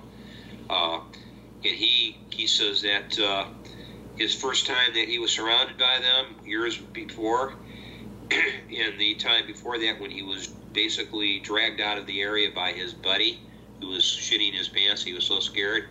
He said that one creature followed him out. He says, and subsequently we went back several times, and they come close, and they approach us at nighttime, and we never felt harm, that like we were going to be harmed. We never felt threatened. Right. We always felt comfortable. I never felt scared once. I always felt like, yeah, they're just checking us out. And, yeah, they muck with us a little every now and then, throwing sticks and hickory nuts and small rocks or pebbles at us. And we just sort of chuckle and think, well, that's just them. They're young ones possibly interacting with us. They're curious, just like we are. And I don't find that, I think that's how relationship starts to be established. It's just like your neighbors. They have children, they come over to play in your yard and check you out, and the parents meanwhile are watching their kids in your yard to see as an adult how you react toward you. And if they start to realize you're fair and you show trust and basically treat their kids with decency, then they finally decide, well, then they don't mind their kids coming into your yard, playing and interacting with you. And I think they do something similar. They see their young ones coming close, and as long as you're showing trust and integrity, they feel trust that they can trust you with their young ones, and then eventually, I think that's when the relationship starts to develop. And I think that's what we're sort of working on right now. We're hoping that we let them know that this is it's going to take time, and it's not going to happen overnight. Well, it's interesting too to consider, one, going out into an area and camping, and two, if you were to have them on your property jiggling your fucking doorknob when your fucking wife's home alone, that would be a completely different scenario than being out in a tent and having them press into the tent with their face or their hand. And, like I always say, where is the line drawn? Where is it acceptable and sociable? And where is it, hey, a little bit of encroachment? Whereas, you're going into their territory, and you might be in their living room camping, but do you want them in your living room while you're sleeping? It's like I said, it's all new territory, you know what I mean? And it's not, there's no language or definitive, oh, sorry, the Bigfoot doesn't apologize. So you got to be very cautious with how you approach that. I know my great aunt, dude, she moved within a month out of that home when the Bigfoot came and showed itself in broad daylight to my wife. Do you need a drink? It's that whole scenario there of like, it was great for me to go in the woods and realize Bigfoot's right there, and almost seemingly they're willing to have a relationship with me on day one, even though for 9 months I was projecting in my mind, I'm going to New Hampshire, I'm going to these woods where I was as a child, and this is family land, and I know there's no people out there, and there's some logging going on. But then as soon as the thing shows itself in the daytime, I don't know what happened after that. I don't know if they were up jiggling the handles. I mean, those people don't lock their doors at night. You know what I mean? And it just makes me wonder what happened. And she refused to talk about it almost immediately. I mean, immediately. As soon as she screamed and went, ah! Oh my God, oh my God, oh my God, oh my God. And my wife walked in and she's like, honey, it's in the backyard. And I'm like, what? It just ran behind my back. I'm like, holy shit. And I go outside and I couldn't even see it. But she was like, I go, you know what you saw? And she's like, oh, I don't know, it could have been anything. And I'm like, that wasn't anything. You got so scared. And she wouldn't say in front of us. Her husband kept going, what did you see? What was it, hon?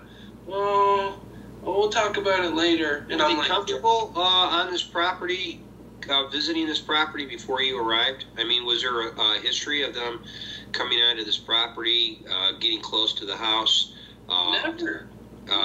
Or the people there are not noticing that they were coming close, and they had no fucking clue, dude. I didn't even know they were there until I walked into the woods and I saw two about 9 or 10 foot trees, straight up like this, and snapped over at angles. They were all in line with each other. Wow. I zoom in on one, I zoom in on another. I caught the creature accidentally on film, and then I started yelling to them. I'm like, my friends, are you home?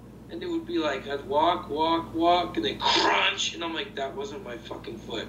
And I'd stop, and I'm like, that is weird, I don't know. And then I'm like, going, I don't know, look at all the blueberries, oh, they're all picked clean, there's no berries on these bushes. Holy smokes. You know what I mean? All this shit was happening. They were making noises to me, and I'm realizing, oh my God, they're here. They're definitely here in the woods. See, there's something that you brought into the equation that they felt, for whatever reason, you created a situation where they wanted to come closer. I don't know why or how, but what promoted that, maybe that's the part of the pie I'm talking about that is what else is Bigfoot.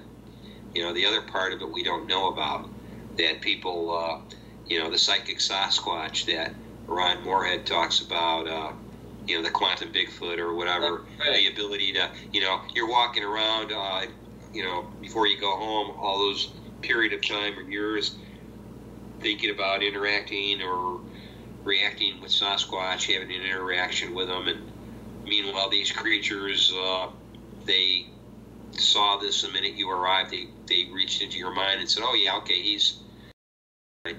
Well, he was watching me fucking 25, 30 feet away.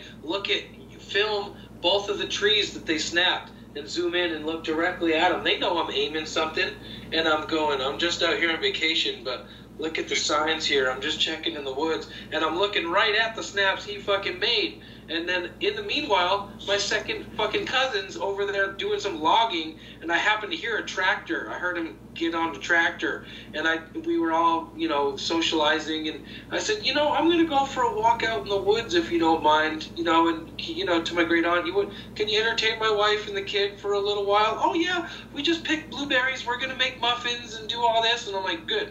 I'll be back in a little bit, okay?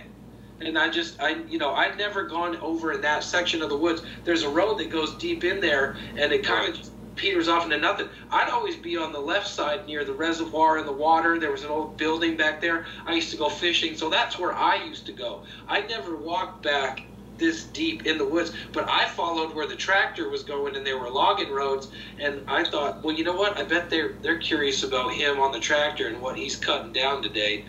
And there's an old sawmill on that property and shit, so he's still logging. Well, he was back there logging, so see, again, that's sort of a form of encroachment for them. Well, yeah, so, I just think that they might be watching them. That's why I went back there. I was like, fuck it. That probably brought him in, the sound of the tractor. And if I can hear the tractor, and I know he just drove by on the tractor, and I can hear him starting to go through the woods, I'm going in the woods right behind that tractor, for cover, for noise cover, and just to see if they're coming to the noise. But then I'm yelling independently of him and getting deeper and deeper and getting responses with all of my questions. Are you guys home? Crunch, crack. And I was like, fuck, dude, what's making these noises? They're confirming it. They're in a way, they're answering your question, but they're probably also letting you know, yes, we're here, and, maybe you don't want to come after us. Because that's always, I think there's every time there was a crunch or crack, he walked the opposite way. I'm like, I know, I was scared of the shit. Yeah. I didn't want to do it. Dave has got, a healthy respect for him, because something similar happened to us one day where me, him, Ricky, and Randy Randy and Ricky split off, and they went to retrieve Ricky had placed out 2 audio recorders, and this is in an area where we've done 3, 4, 5 overnights, just what I call cold camps. We just go in and we don't even use a tent. The only time we use a tent is like during the warmer months where you have a lot of mosquitoes or bugs or flies. Then we'll use a tent. But generally we sit on the ground, sit on a sleeping bag, and roll out a pad and put our sleeping bag on it. We just sort of hunker down on top of that during the night. But we went in there and decided to spend. We went in there one day during the day to retrieve 2 cameras on a place that we had spent several nights at different times of the year. We had encounters, and Ricky and Randy split off to retrieve the audio recorders. They found only one. The second one they never did find. And while they were up there, we decided to walk further down the tracks and then scout out some areas that we could possibly stay overnight in another location. not far from our previous overnights. We're talking like within anywhere from 50 to 100 yards from our other location, so we're still pretty close. And so I got to this one location before this creek goes underneath the tracks, and I go to Dave. I said, see where this break-off is right here, going into the forest off the sides of the track? You know, you got those gravel, whatever, basically build up on either side of the tracks at coarse gravel. And so we had this brush, and there was this big, I guess it was a tree structure. It was basically a break-off, probably 8 or 9 feet up in the air. There was a break-off, and then there was another branch. It was sort of leaned up against a tree pointing in one direction, the standard check mark. And you could see where trail was broke, but it was not by deer. You could tell, you know, deer's usually, their hooves usually tear up the soil. But it was a path, and it looks like almost a path wide enough for a person my size to fit down. And I looked down, and it was pretty thick in there, and I said to Dave, I said, you know what?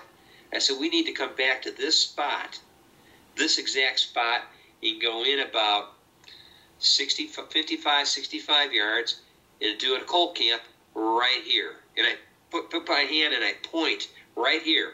And as soon as I pointed, I heard from about 50 yards away, the location I was going to camp at, I hear a huge, like something reached up and grabbed an 8-inch diameter limb off the tree and just broke it off. It was like kapow.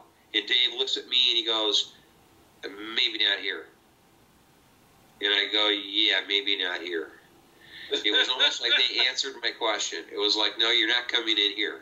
Yeah, that's where they're going to be watching you from, but don't right in. So we went to an area a little further away from there. It was actually not as close to the creek. It was a little further away from the creek. We went back there this time, 3 of us, and we took the precautions. We had force protection with us, as I call it, and we went in there, and yes, and we definitely, that was the night they whooped at, right at, it got dark about 5:30, quarter after 5, it started, getting really dark, and then within about 45 minutes, half hour after it got dark, we heard all this whooping, like, hey, like, let's get the group together, start the hunt out. That's the impression I got. It was like, hey, let's all get together. It's like right before the football team goes out onto the field, and they all do like that big, like, let's break, and they all have their little yell and screams they do. It was almost what it reminded me of. It was like, okay, let's all get together and do the hunt. We hear whoop, whoop, whoop, whoop, all this whooping, and then it was silent. And then during the night, that's when we heard that one along the creek bank of the river, there was a tree with a raccoon in this hollow tree. We heard this raccoon just screaming bloody murder, and we heard right at that location, we could hear in between this raccoon screaming, when there was a little silence, you could hear this whoop, whoop occasionally, and then all of a sudden the raccoon, total silence. Like whatever was reaching into this hollow of the tree to grab this raccoon, grabbed the raccoon and just twisted it, and that was the end of it. And we're hearing this, and Dave says to me, well, that raccoon, that's the end of it. And I says, that's what my impression was, is it was trying to get this raccoon out of the tree, and the raccoon was doing everything to stay alive. And shortly after that happened, that's when this, couple hours later, this thing crawled into camp within 45 feet of us. And that's the story I told earlier, where Dave stood up after I made the comment, do you see what I see? And he stood up, and he goes, yes, I see it. And I says, it got within about 45 to maybe 40 feet of us and just stopped. And sort of, you could see this sort of what I would call, it was like a half moon shape, just a bulky black shadow. And it just loomed up and got bigger. It was almost like a bear was approaching us, and there are no bears. But it was totally silent. You could hear it. And the next morning, we went out to investigate. We see how it approached and why it was able to approach silently. In fact, where it came out of, there was a draw, or what I call a runoff ravine that goes to the creek bed. It walked that ravine and it stayed concealed. And I told him, I said, if I walk this ravine and I'm 5'10", And I walked this ravine, and I said, and where we were sitting, I said, you wouldn't be able to see me. Right. So if this thing was 7 or 8 feet or 9 feet tall, I could have actually crawled through that ravine and stayed concealed. We would have never seen it. So and then later that night, about 4 o'clock in the morning, 3:30, 4 o'clock in the morning again, it seems to be consistent in all these times, we hear this unbelievable, the deepest wolf howl I've ever heard in my life. And it was near the tree where the raccoon kill was. And it was just deep-throated wolf howl, lone wolf howl. It wasn't like it was a pack of wolves. And one of our guys, I think he was sleeping, it woke him up.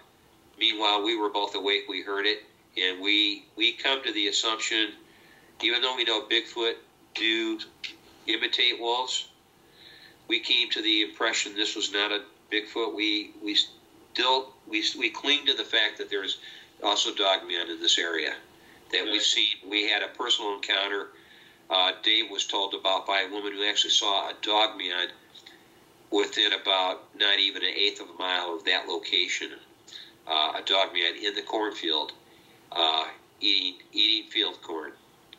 And she claimed that she saw a grizzly bear standing on its hind legs with an armful of field corn, of cobs of field corn. It was just like stacking it in its arms and pulling him off the corn stalks. It could have been a Bigfoot, though. Did she see the head? No, she said it had. She thought it was a grizzly bear because it had pointed ears, or ears like a bear, sort of pointed. And she thought it was a grizzly bear. She did not believe it was. The way she described it, it was like it had pointed ears and a muzzle, so she assumed it was a grizzly bear. And so Dave came to the conclusion when he heard about her encounter that it was a Dogman. So we believe where there are Bigfoot, generally you'll have Dogman close, and vice versa. More fascinating than that, Dogman is a omnivore. You think? Yeah, if they eat corn, people think it's a canine will only eat meat. No, canines, look at wolves and foxes. They eat fruit, they eat berries, they eat. People always thought canines were not omnivores. Yes, they are. Maybe not to the degree that we think of with bears, but foxes especially. Foxes will eat just about anything, fruit, vegetables. So I think Dogman is, from what little you know about Dogman, we don't know its eating habits anyhow. But to assume that it's only a meat eater, I think that's a big leap. So this happened in the area. Also, not far from that area was the donkey kill, which we believe was done by, if not a Sasquatch, a Dogman, and it fit the sort of the kill that is reminiscent of Dogman kills based on another researcher that works with us, and he's seen and has experienced and has had Dogman encounters, and he believes the donkey kill. You just glitched out hardcore, man. Oh, I did. Just glitched out really bad on. Yeah, you're just the audio locked up.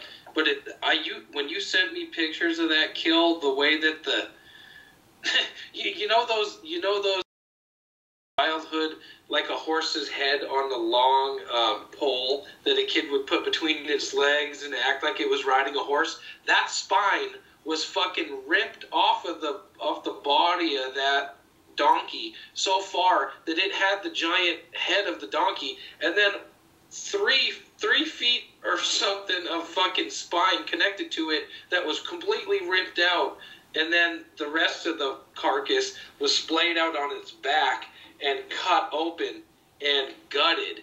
Now, I've found a raccoon like that. The head was connected, but it was laid out on its side like that. And yeah, all the soft body parts, the entrails, the lungs, liver, heart, all that was gone. That's a high protein. That's a high calories. That's a high protein. That's actually what most of the predators, including wolves, will eat first. Really? And then they'll go after the soft tissue like the buttocks, the legs, the back straps and all that. They'll go after that. But this was the case with that. You could see the back strap and basically the body tissue was still intact, but all the entrails and the innards were all gone. And I'm thinking, well, that's the high protein, that's the high calories, that's what you want. And but yet, unlike a coyote or a wolf pack, a pack of wolves or a pack of coyotes, where it would have been basically torn up into a bunch of little pieces and splayed over a large area, that was not the case. It was just the head was torn off, and then the body cavity was sitting, 30 feet away. Well, it was displayed. You see Bigfoot doing displays, but I think Dogman also does displays. And then secondly, there's instances where people, encounter the Bigfoot just taking the liver out of a freshly killed deer and leaving it. I remember hearing encounters of things like that. Just they'll open up the deer and they'll take all the soft entrails out. In fact, you can talk. I'm sure you heard enough of interviews with deer hunters, basically dressing out their deer and coming back later and finding the gut pile all gone. Well, I have heard that. Now, you actually got to experience. I saw it through a cell phone picture. You were on site with the thing. So, based on the tearing open of the creature and any potential tooth and bite marks on the cadaver, what was your ultimate conclusion in regards to that? Did you think... Actually, I wasn't on site. I got the photo, a cell phone image. I was able to blow it up on my computer. And Dave was the one that they wanted him to go out to the location, but DNR, I have to preface it with, and be careful how I say this, DNR convinced the property owner who had this donkey fenced in. Sure, he had other livestock there, but they convinced him that it was either a cougar kill or coyote kill or combination thereof, and what basically put the nail in the coffin for us, made us feel it was a conclusion, a very possible conclusion to come to, that it was a Dogman. Is a day or two before his donkey was killed, the owner of this farm or whatever ranch, he saw an incredibly huge wolf, like bigger than any wolf he's ever seen, walking around on his property outside on the perimeter of his property, like a wolf as tall as like a small Shetland pony. He saw a wolf. Have you seen that video of the Dogman running on all fours chasing that other guy's dog? Yes. Chasing someone's dog. The big black, that is startling. It's like four times the size of a fucking dog. I think this is a hybrid. You think that was a Dogman? No, I think that was a large domestic dog breed of some size. Whether it's a giant, it's a big dog breed. Whether it was a bull mastiff or whatever you want to call it, crossbred with a wolf. That's what I think this was. I think that was an unusually large wolf dog. Nothing to do with the Dogman.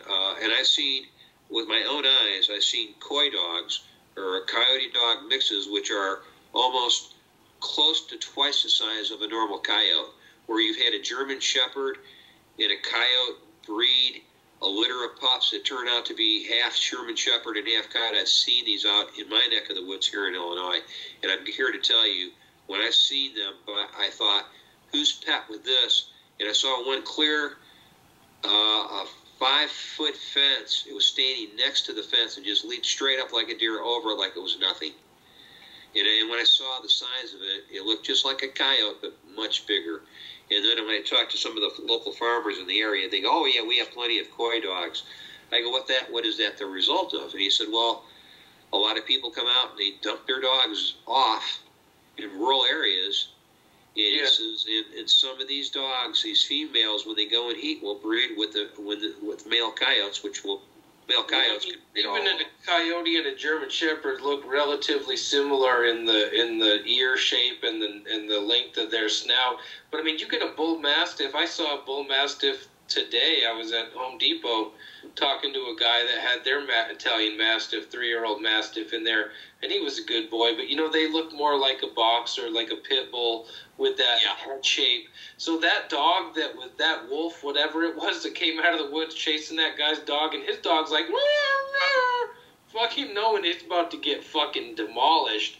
Yeah. That thing was like straight fucking wolf, bro. And, you know, the government could be getting ancient DNA. They could take ancient DNA and mix it with creatures. They're talking about the Nephilim in Israel, and they're creating the Nephilim giants and cloning them and recreating them. It just makes me wonder, are they taking an ancient breeding stock and releasing it upon the land to see what happens, whereas the Dogman could be a completely different phenomenon all in itself? Or is that what a Dogman looks like on all fours, in that it can completely fool you? Like there was a parable, there's an episode, I don't know if it was on Sasquatch Chronicles or the Dogman Encounters Radio, I think it was, where it says the big ones were dogmen. And the guy's talking about being on a farm, and his dad's telling him, oh, those are just big coyotes. Don't worry, those are just big coyotes. And then the kid sees one stand up one day, and he's like, but for however long, he was getting fooled and thinking, God, those are fucking huge dogs and huge coyotes. And, you know, maybe the dogmen can blend in with a fucking coyote pack and a wolf pack and get on all fours and act like a coyote. It's very possible. I mean, I think if they're blending in, I think they'd probably be, you know, the alpha of a coyote pack. I mean, I don't know. It's just like the analogy I made. Nobody knows what a Bigfoot looks like until you fucking see one, and then it starts. Yeah.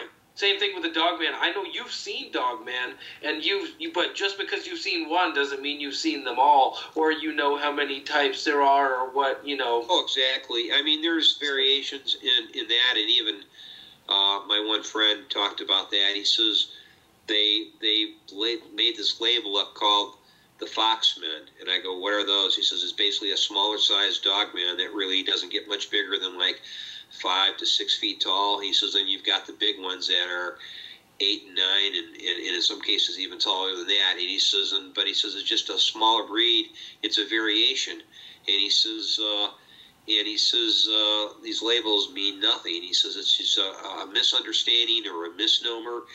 And yet he says with the Dogmen, he says they exhibit behaviors and tendencies that are both you would recognize in domestic dogs, and they also exhibit other behaviors that you would not quite understand. He knows more about it. We've given him the label the Dogman Whisperer, just sort of an inside joke, because he studies behaviors. He trains dogs for law enforcement, and so he knows about dog behavior. He's been able to examine and actually dial in on these behaviors and recognize them in dogmen as being parallel to what he sees in the behaviors of dogs that he has trained or attempted to train. So I come to the conclusion that there's a lot more that we don't know, obviously, but at the same time, like with Bigfoot, there is such a variation in the species. I think we get caught up in saying there are types. And it'd be no different than if I took a pygmy from the central Congo, who's no taller than 3.5, 4 feet tall, and then I took somebody, that was average size, a 6.5, 7 foot tall human from Northern Europe, and say, well, hey, look at these two different types of humans. These are two different types of humans. No, they're not. They're all part of the same race. We share 99.9% of the same genome, where there is no that variation is so minuscule, it's non-existent. But yet it comes out, even with this black wolf you're talking about, this giant black dog, that could be a recessive gene that, because of a domestic dog that has interbred with the wolf population, this recessive gene has become active now. It goes back to a time 1,000 years ago or 800 years ago when the wolf population was huge, where the wolves were bigger than they normally are nowadays. You don't have to go very far in North America to see the giant, basically the Arctic wolf, which is like a giant wolf. It's like compared to a timber wolf, it makes a timber wolf look small. You hear that in bear populations where they speculate. Well, people report seeing this huge bear, but there's no grizzly bears in this area, or the brown bear, this and that. And I've watched shows. It was almost a documentary. Come to think of it, I think they were almost trying to say that Bigfoot was part bear. It was really goofy kind of thing, but it was interesting to listen to that genealogy of bears and think, you're right. If you got the right mix, what could potentially come out that's ancient DNA, that's an ancient combination of genetics. Even I was talking about plant genetics with my friend as we were on our Bigfoot hike today, and just thinking, you go back in time and where the all the breeders of these plants bred off. But if you go and get the old seed stock, you could start over. You know what I mean? Oh, yeah. Rework the genetics, and that's how they do botany and how they create different colored plants with flowers and stripes and this and that. But it's super interesting. I know it's getting late. No, I think sometimes that's what happens when you have hybridization or a form of interbreeding going on. Sometimes mutations occur, and things occur in a way that they look at the isolated population of an isolated population. They were isolated on the Aleutian, at this one particular island in the Aleutian chain called Kodiak Island. And because these grizzlies were isolated and couldn't swim to the mainland, and they had a huge untapped resource of I believe it was caribou and other types of animals they could predate on. These were like 14 foot tall, which would basically dwarf the mainland grizzlies in Alaska. 14 feet tall grizzlies that are like huge, like they're like Sherman tanks, and nobody goes anywhere in Kodiak Island loaded. They're loaded to the teeth, and everybody's watching everybody six. And the main challenge there is because of it's just an unbearable climate. It's such a challenging climate that when they get their reputed caribou or elk, I guess they got some of the biggest caribou or elk that live on this island, that the main issue, the main challenge is to kill that creature, that elk, and pack it up and get out of there as quickly as possible, because these Kodiaks come in like you're ringing the dinner bell when shots are taken. They come in quick, and you have to have one or two people watching your six as you're trying to package this creature up and backpack it out of there. So it's these would be the creature. I think these Kodiak bears would even challenge a Bigfoot. I think that Bigfoot, in normal mainland Bigfoot probably wouldn't have a problem with a grizzly or even a polar bear. But when you see these like super bears like that, make the claim that, well, they're almost like something that existed during prehistoric times or Jurassic, or it makes you wonder, these isolated populations, people don't understand the genetics and why they get so big. I think there's something maybe going on too in regard to parts of this is going on in some isolated parts of North America, like on the other side of the mountains in Montana, some of these remote areas in Alberta and in British Columbia, where they have these populations of like in the Headless Valley, of these creatures that are not really considered Bigfoot. They carry clubs, and they're like more caveman, Neanderthal-like creatures that actually wear some form of clothing, skins and whatever. And I've heard about them. They're in the Headless Valley, and I have a friend who lives in the Yukon.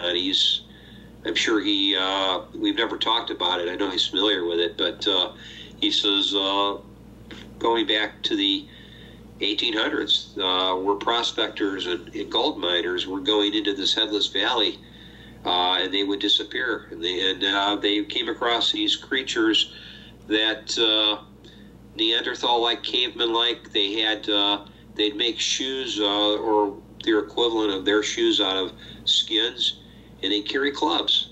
and they had totally different characteristics than what we would describe as a Bigfoot. Totally different. Well, yeah, I mean, is that what Duke calls the mountain giants? And then secondly, is the name Headless Valley direct, result of them taking off people's heads and people being found headless? Yeah, that people are found headless, or from what I understand, that's how the story goes. The guys never make it out when rescue people go in to rescue them. They find they've lost their heads. From what I understand, the RCMP won't even go in there anymore to recover people that go in there to these areas because the rescues cost so much money, and they've lost people in the past attempting to. Actually, the people doing the rescues have also been supposedly killed trying to execute rescues in that area in the Headless Valley. But these are not the mountain giants. These are creatures that, from what I understand, they're not very big. They're like 4, 5, 6 feet tall. They're not really huge creatures. They're not. They live in these areas. They have a name for them. I forget what the name. The Native American First Nations name for it. Basically, you think those could be the Neanderthal? They very possibly could. They said they've seen them wearing like animal skins, and they do wear coverings for their feet, like shoes, and they all carry clubs. So I think these are a primitive human. Maybe they're a distant relative or descendant of Neanderthal or Denisovan. I don't know. But I recognize that this has been going on since this part of Canada has been basically became part of the Canadian territory and was just to a lesser degree colonized or I guess you'd say it's an untamed part of Canada. Yeah. So I can't think of the name. They have the name for the Headless Valley, but it's these creatures live. There's a river that goes through this valley, and there's caves and stuff. It's riddled with caves. So I think there's something going on there. That to me is another enigma or mystery, Yeah. But there's Justin Jerpinski talks about it on Mountain Beast Mysteries. He talks about Headless Valley and these creatures. He goes into a little more detail about it. He shows some illustrations by some artist, and it looks like to me like a caveman with real long hair, a little more hair on their body than a normal human, but not approaching the amount of hair that like a Bigfoot has. Yeah. It's that gene, we're if we are next to kin, as some people claim, we're sort of cousins. Who's to say that the MUC7 gene is not in some of our own DNA? The MUC7 gene that they claim Zana came from. Yeah, they say the French have a high percentage of Neanderthal, and I got French from my grandmother's side, so it just makes me wonder sometimes. Yeah. Maybe that's what they see in you. They feel a kinship. They go, this guy, he'll me do. I'm pretty wild at heart, I tell you what. It's crazy. I wonder myself. Dude, I used to build fucking teepees as a kid. I never even thought of this. My brother told me, he's like, remember those forts you used to build? And I'm like, which ones? He's like, dude, you used to build teepees. He's like, you would insulate them with friggin' pine boughs and shit. And I'm like, oh my God. I mean, I remember, being 12 years old or something and building these, round ones around a tree, just enough we could all get in there, 4 or 5 of us kids, and there'd be an opening and we could hide. But I would always like run in front of my buddies and hide and then watch them. And they'd be like, where the fuck did he go? And we'd be out trail running or hiking up a mountain, and I'd run way ahead, and I was faster than I was a fast runner when I was a kid, man, and I would just power through it. Boom, I'd get fucking 1/10 of a mile on them and hide and watch them. You're making wiki-ups from you're making up wiki-ups, probably genetic memory. You're probably doing it, not realizing what you're doing. You're going, yeah, this is genetic memory, inherited trait.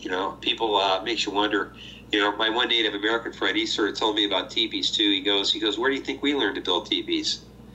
And I looked at him and I go, really? He goes, yes. And among the Ojibwa, or Chippewa, however you choose to call them, they claim that the ancient ones are in some cases they call them the original people. Taught them everything about herbal medicine, how they can, if they're sick, what animals to avoid eating, what animals to eat, how to basically take advantage of the forest like you would a garden. And he was like, he says, yes, he says, and he belongs to various medicine societies, which are secret societies among various native cultures. And he belongs to the Meday. We have a place out here in Illinois called the Medeawan grasslands. So the complete name for the Meday is called Medewayawe, which is the name for the secret society. And I was like, well, that's named after the Ojibwe secret society. He goes, yes. He says, but we call it the Meday. And he says they're just, that's a secret medicine society, and there's all different kinds of them. There's like the Fire Keepers Society, Secret Society of Fire Keepers. They all have variations of it. But there's all these various medicine societies, and they all specialize in developing certain skills and abilities. And he said that, where do you think? I says, well, you got, I noticed there's a couple different kinds of teepee designs. He goes, yes. He says you have the, I believe it's the 12 pole and the 18 pole ridge pole teepee. And he says the 12 pole is the one they build. They can put it up fairly quickly. He just uses 12 ridge poles, and there's the 18 pole. And he says, yes. He says we learned that from the he says we learned that from the ancient ones. And I says, yes. So when you go out to the forest and you see these makeshift teepees, you know, and you see them pretty symmetrical, and they're in the middle of nowhere, and it's not like they were built 100 years ago. You can tell that they were erected within a year or two. Makes you wonder where the Native Americans have learned a lot of things and skill sets from these huge forest people. You know what? The guy on the East Coast told me. I asked him about the structures, and he said they're a homage to their creation story. And I thought, you know, I'm not taking it as a definitive answer, but it was interesting to. It is an interesting answer. Why do they always make the same different style of structures? Always. And then I thought, there's something to that. Like if somebody said, okay, Don, go out in the woods and build a shelter out of. Well, I think you could come up with 20, 30, 40, you know what I mean? Different designs. But these Bigfoot, they consistently come up with the same thing over and over and over and over. And I'm like, how the frick do they... Is it just happenstance? They got to be making this shit on purpose. It's got to mean something. It's got to have a deeper meaning. Whether the teepees mean an energy dolem where they go in and poof, you know, go somewhere else. Or he said they were like beacons. I'm like, what about the teepees? He's like, they're like beacons. And then I'm like, is that where they live?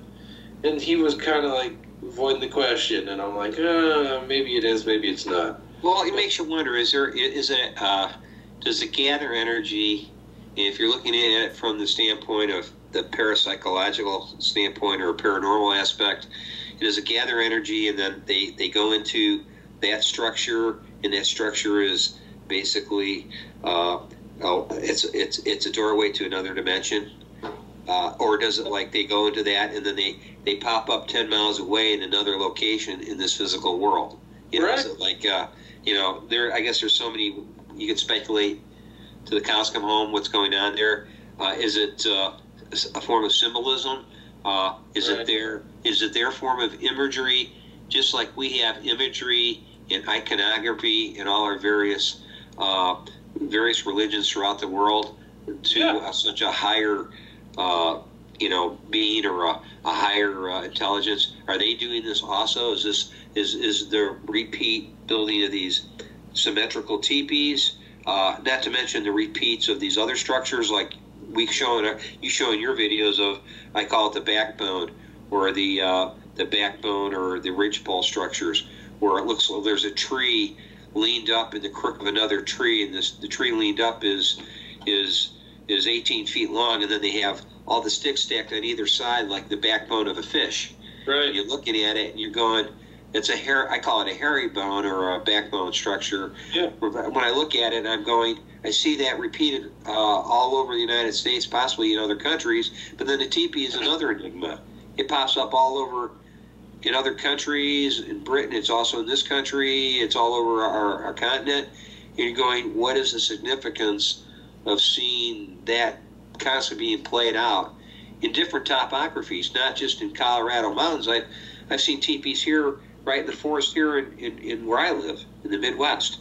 And you're going, what is the significance of, right. Sure, we don't have, lodgepole pine trees out here. We don't have ponderosa pines, but they do take straight deciduous trees and basically make the same structure. Exactly. So you'll have hickory trees and oak trees leaned up in this symmetrical appearing teepee, and you're going, what's going on? Yeah, it's amazing to think about what even Bigfoot culture in general, you know what I mean, where like people, they're feral humans or wild men. Well, how is their social structure, and how is their, you hear references to clan gatherings and clans and all these things like as though they're Native American peoples, and then I'm like, oh, that's a bit much. But then I've heard people report seeing like you said, 40 of these fucking things, or all together. Like, are they getting together as in a group? There was one dude from Canada. I remember he said he came across tons of these. One of them had a picture of a little kid in his hand, and I'm like, it was one of the Bigfoot Encounters episodes. He doesn't name them that good, the Bigfoot Encounters radio, Vic Cundiff. So it's hard to go back and fucking find episodes that I know are there. You have to read the details of every episode, and I've looked for this one, but I couldn't find it recently. But it was just interesting to see, like, there was one I was telling you about, the Dogman, where the guy went and found an old mobile home or an old trailer out in the woods, and he was with his buddy. They had guns. They look up in one building, and there's like 20 dogmen in there. He goes, he looked up, and his buddy or something fell down. The gun went off. He said there were two trailers, and out of both trailers, like 20 or 30 fucking dogmen come out, and a huge Bigfoot comes and saves them. And then I'm like, one, did this really happen? Two, they gotta have some kind of culture to go on. If you get a gathering of that many people, that many anything, something's going on. You know what I mean? That's a social structure. Something is going on. Well, my question is, you said there was a Bigfoot holding a picture of a little kid? Yeah. What? Dude, I've thought, because of that episode, I've thought about leaving a picture of myself, like, out at my gifting area. But one, I don't want humans to find it and go, oh, this is the guy leaving this shit out here. You know what I mean? If they start leaving trash or something. But secondly, I'm like, do I want them really getting that close? But I find that very interesting, that they might enjoy pictures of humans, like in a book setting. Like one time I found a Civil War book that was underneath this Bigfoot structure down by the river, by the Platte River, and it was kind of like in a homeless area anyway, where the homeless were leaving shit. But I'm like, I opened the book right up to some pages of like old black and whites and shit, just to think, oh, maybe the Bigfoot will come along and get a chuckle out of this. Like, you know what I mean? Like, oh, look, here's some people from back in the day and just might want to look at it. I don't know. It seems crazy, but that picture of that little kid always fucking freaked me out. That's sort of strange. I'm not saying they don't have an affinity for looking at pictures of humans or even of themselves, but yeah, look at National Geographic. You're sitting there looking at people with plates in their lips, or people with neck rings, and you're fascinated by these pictures of African and indigenous cultures, facial tattoos on Inuit Eskimos or South American people. So why wouldn't Bigfoot be interested? And you could look through a high school yearbook and be interested in just what people look like in a different time, or looking at people. They might look at that and say, you look at a picture of a modern human and you say, I see them all the time, but then you show them a picture of somebody from the Civil War era, they would be like, wow, they're dressed different, and they look different than what we're used to seeing. Right. I think they'd recognize the differences. I think people aren't giving them the credit for the intelligence they very possibly have, and that they can recognize the differences among us, even people that are pretty look close in the same family, appear to look almost like brother and sister or brother and brother. They may be able to tell those kind of differences too.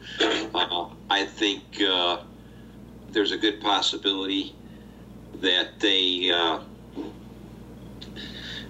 if they have children, and what's to say that their little babies, infants, don't sound like our babies, and that when you hear babies crying in the woods in the middle of the night, who's to say that its mother left it with one of the other female, sister, or whatever? Why went out to gather something, or she had to do her duty, whatever she had to go do, and this little baby's crying out there, and people are saying, "Oh, they're imitating human babies." What would that serve? Why? Who? I've heard that on various shows where a person would be like, "Oh, we're out in the tree line, near the tree line in our backyard, and it's starting to get dark out. And then we hear a baby crying in the middle of the woods, and they go, "Oh, that's that Bigfoot trying to coax us out into the woods, so then they could kill us or whatever, take advantage of us." And I says, think about it. I says, if their children look at a year old or 2 years old, I've heard instances where they look similar to human children, except with hair all over their body.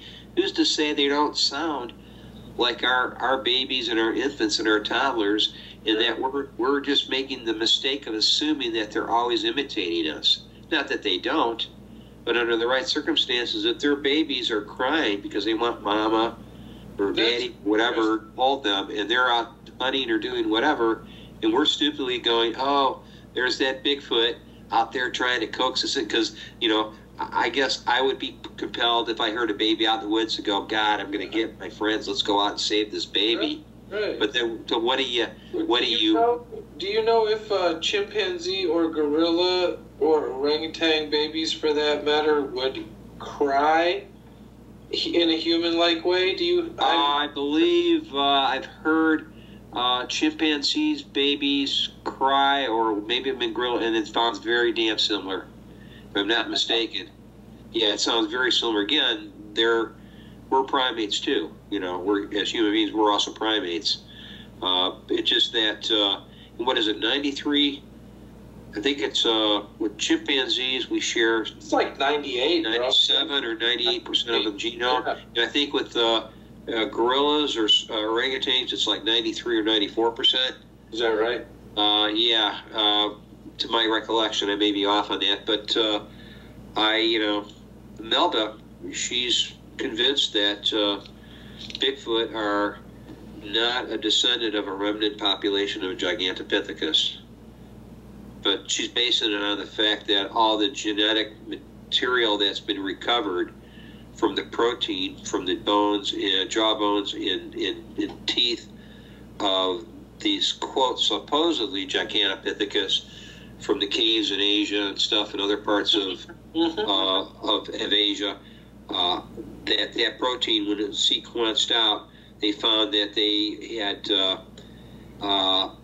that part of that genome, the Gigantopithecus genome, had a lot of genetic material in common with the orangutan. So based on that, she's decided that Sasquatch is not Gigantopithecus, or is not descendants of Gigantopithecus. But that's to me a big leap or an assumption, because you're assuming that this term Gigantopithecus that they're using to describe these teeth in parts of the jawbone and skull they recovered is an actual Gigantopithecus, when I don't know that's a scientific term they've given to that. What I think is Gigantopithecus is not that creature at all. I think it's something else. So I think what is interbred with humans are basically the are descendants of Gigantopithecus, have interbred with human beings. It's this unknown primate. She's decided it's not Gigantopithecus. I don't totally agree with her on her, but I don't, it's one of those things where I'm sort of agree to disagree with her. But she got mad because people were like attacking her and saying, "Well, hey, how do you know, the the nuclear DNA, the male progenitor of Bigfoot, is not Gigantopithecus. And she's convinced it isn't because the protein that came back from the Gigantopithecus teeth and bones, skull bones and jaw bones, they were able to recover protein, and from that protein they were able to sequence out the DNA, which found that it was related to orangutan. That's weird. People often, the other day I heard a description that it looked like a cross between a gorilla and an orangutan. And, yeah, it just makes you wonder. But, you know, orangutans are a little more gangly. And Bigfoot is so fucking precise. Like, when you really see one move, I saw one on this Steffi Soros channel or something where she was doing some breakdowns, and somebody was filming a deer. And this sucker walked by in the very background, and I'm like, God damn, that is big. I mean, it's just, they're walking like a, you know, like a bodybuilder, like a huge, you know, just a huge dude. Like me and you might be, you know, regular, normal size. But you know, when you see a guy that is just stacked muscle on muscle, and you're like, damn, he must have grew up on a farm or something. Like that guy is well fed, like he just well worked all his life. That's how you see some of these creatures, and you're like, I mean, there's different kinds, granted, too. There's got to be different kinds of Bigfoot. Where does she stand on that? I never had talked to her, or we never discussed the different types. She just basically is, you know, she feels... Yeah, just testing the samples and seeing what the science says. Yeah, based on the sequencing that she's done, that the mitochondrial DNA is human female, Homo sapien sapien, and the nuclear DNA is unknown primate that she claims is not Denisovan, it's not Gigantopithecus, and is not Neanderthal. Now, I can agree with the Neanderthal, her ruling out Neanderthal, ruling out Denisovan. As far as the nuclear, the maternal, or I should say the paternal side of Bigfoot, which is the nuclear DNA. But I don't think we know enough about Gigantopithecus because across the entire planet, there's just very few bones that have been accumulated of Gigantopithecus from the caves of Asia, China, whatever. And what they've sequenced out that they claim is Gigantopithecus, I think that's a big guesstimate there. It comes from an unknown primate who's related to orangutan. Now, we don't know how much, and she's saying that Bigfoot is more recent, whereas... Right, I was going to ask you about the time.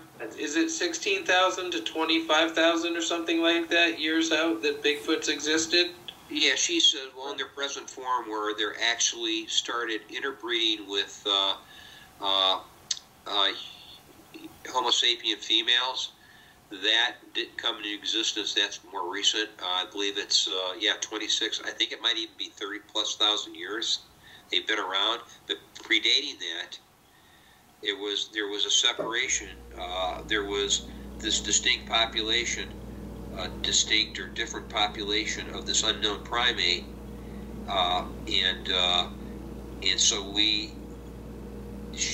they at some point, the bones of that primate exist somewhere in fossils in some museum somewhere that's never been sequenced, or so we think. And so that would be that unknown primate that's been given the false name of, who knows, to say that every one of those fossils that they call Homo erectus, Homo habilis, right, have been sequenced out and they know what it is, that it's a gen bank. I think that all the time when you hear about Lucy and the first human, I'm going, they don't know shit. They found one. The bones from Cro-Magnon, the bones from Homo habilis, the bones from Homo erectus, all these unknown human-type primates, which had primate features that were, in some cases, more anthropoid than they were Homo sapien in appearance or modern human. I don't think they've sequenced any. A lot of those have not been touched or sequenced. Now, again, this is my assumption, and I may be wrong. And so we don't know if this will match up, and if it goes into GenBank, will this match up with the unknown nuclear DNA of this unknown primate that Melba was able to sequence out and says there's nothing in GenBank? well, is Cro-Magnon, Homo habilis, Homo erectus, all these various other forms of hominid species have all of them been sequenced out, and if they haven't, then they're not in GenBank. So how would she know? Well, even that almost leads me into thinking, the difference between black and white men and the different races on this planet, and did we all really come from one seed, or were we kind of seeded here in different places and then different mixes then thus occurred? How do you get a Neanderthal, which we all imagine, I think, as a white-looking individual, whereas you think Lucy was, they say she looked like a monkey, she was going to have dark skin. Yeah. Or even the comparison between, I don't know, I mean, I don't want to get too racial here, but you know what I'm saying? The black people might look more monkey-ish, where the white people might look more caveman-ish, or were different things put here from other places, and then thus the mixing happened, and you get this crossover of genetic material, and some turned into, just like I was alluding with the plants, you can get some, it's like the 3 primary colors. You have these basics that all things come from. So what mixtures and what combinations led down what road to create all of these different creatures, and not necessarily the Gigantopithecus becoming mankind, but where do they all come together? They're using an unperfected form of, it's called ichthyonology, and Jeff Meldrum talked about it. It's where you reverse engineer based on the skulls, or the foot bones, the foot impressions, the skull bones.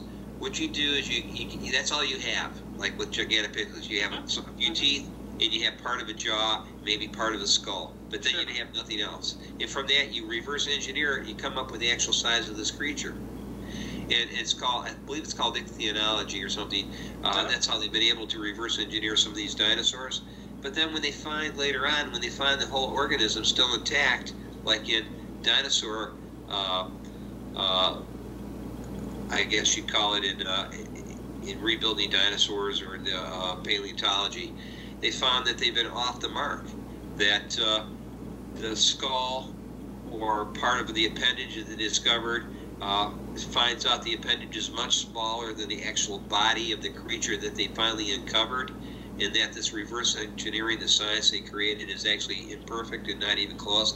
What would be the chance that if they find a complete intact Gigantopithecus, and they said, well, up until now we've determined it was 9 or 10 feet tall, whatever, and based on this the few teeth, the partial jawbone, and part of a skull fragment, and we determined this is the size of its head, so therefore the rest of the body is this size, and they found out this thing had really an oversized head in its body.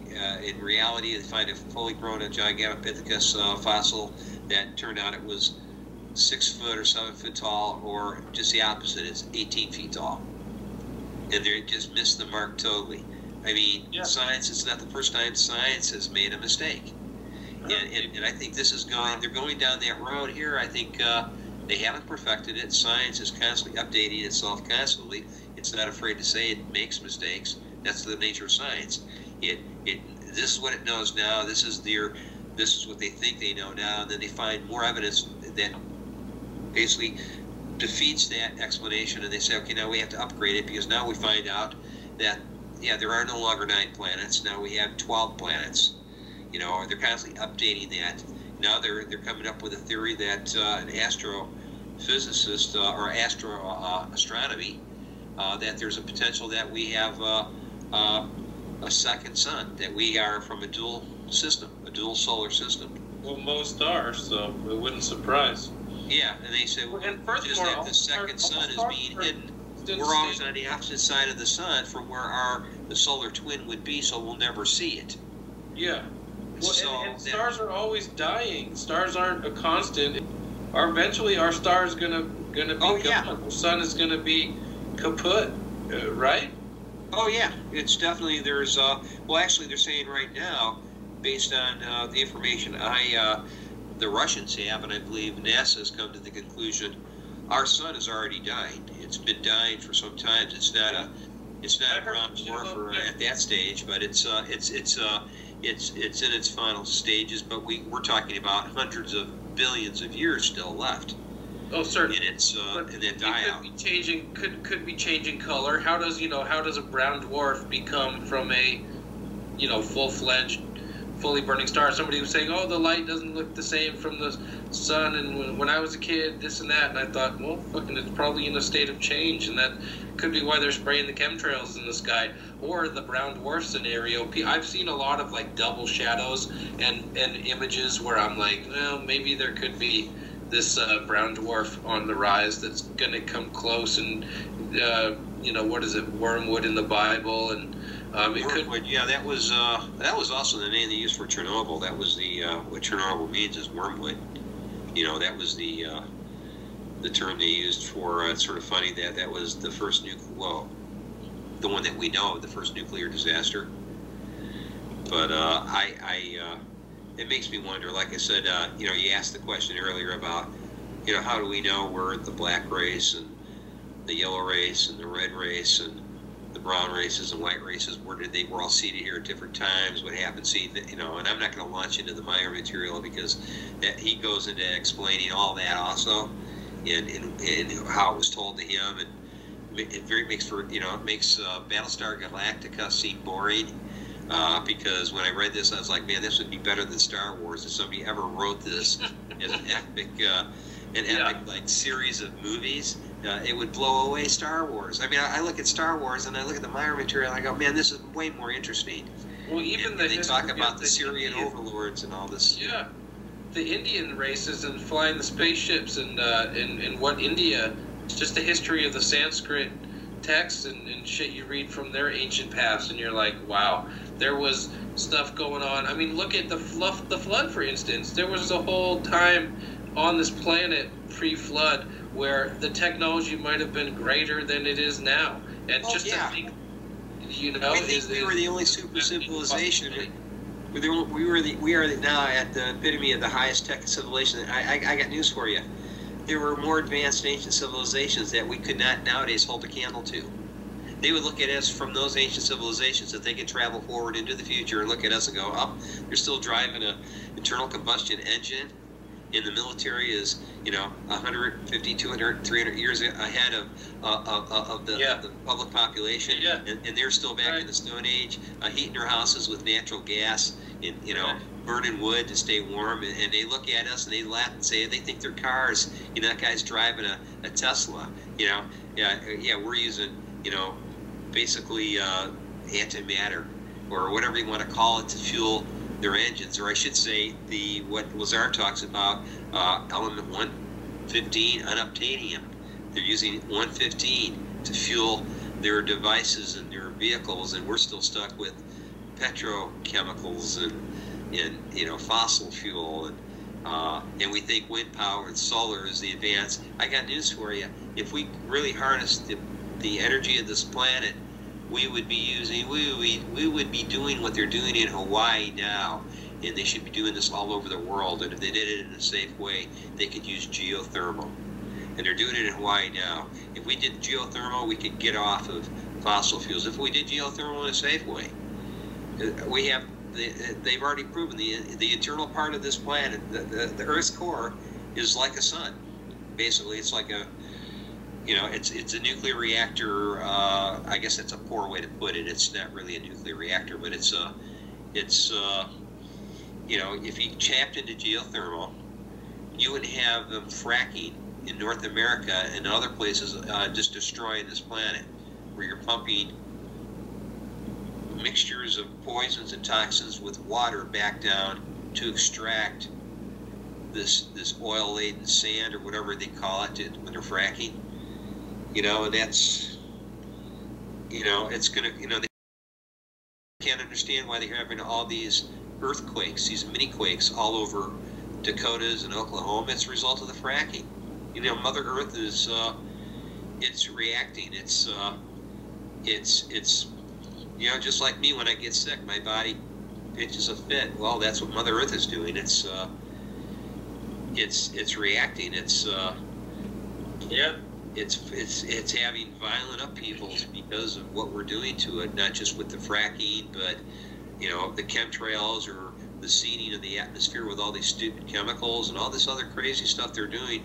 The HAARP, heating up the atmosphere to affect changes in weather or to attack enemies we have overseas. We're using HAARP to affect cataclysms and catastrophes on poor countries that we don't want to help anymore. We're experimenting with HAARP and see, hey, let's see what we can do to Haiti and use HAARP. Who knows if HAARP wasn't used in Fukushima? Cause of a Chinese earthquake. Yeah, it is amazing to think. I mean, look at the CERN Hadron Collider. People just poo-poo it. They're not investing millions upon billions of dollars for nothing, I assure you.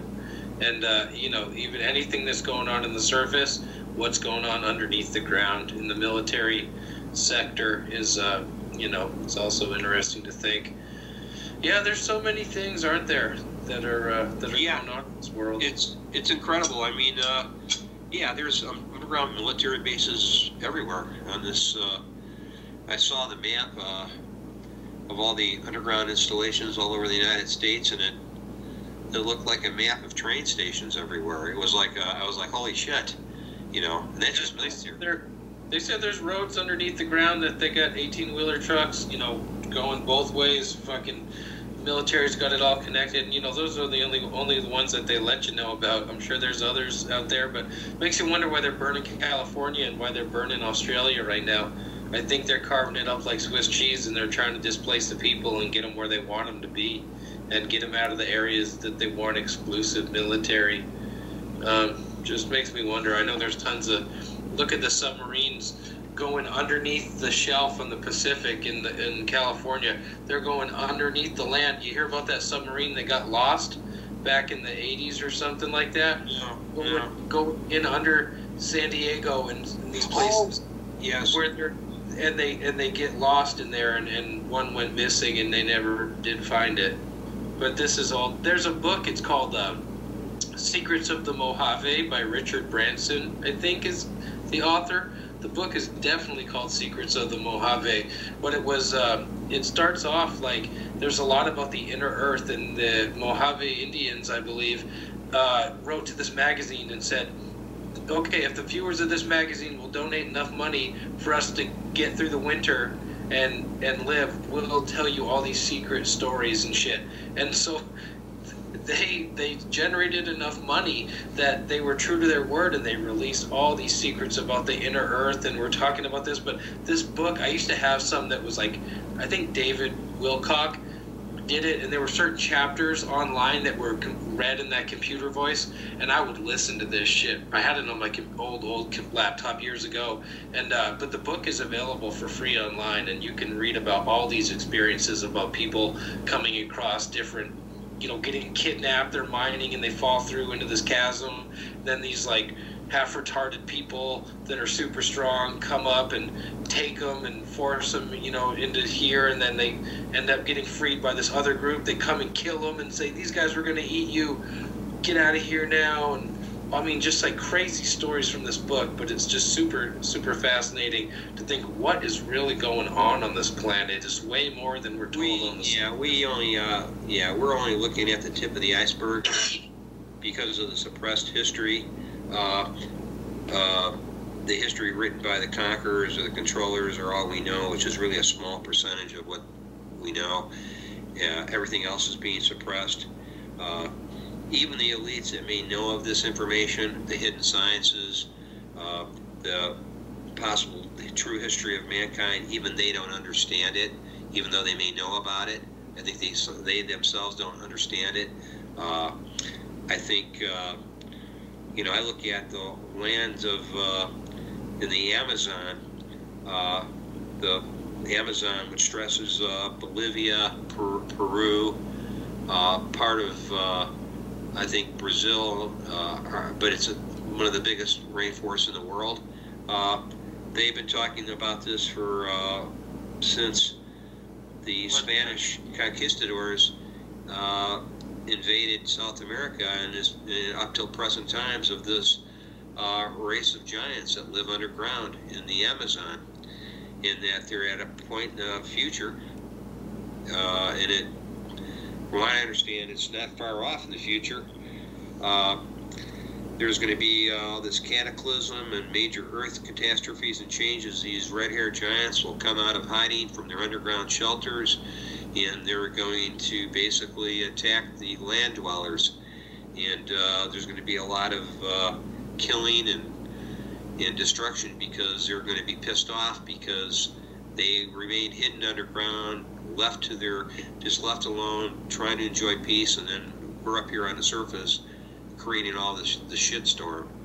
And that's not even talking about these undersea civilizations that I think were displaced, are extraterrestrials that have been displaced, came here from off-world centuries, thousands of years ago, and are living underground, on the bottom of some of the deepest trenches in the world, unknown, these civilizations, these advanced civilizations.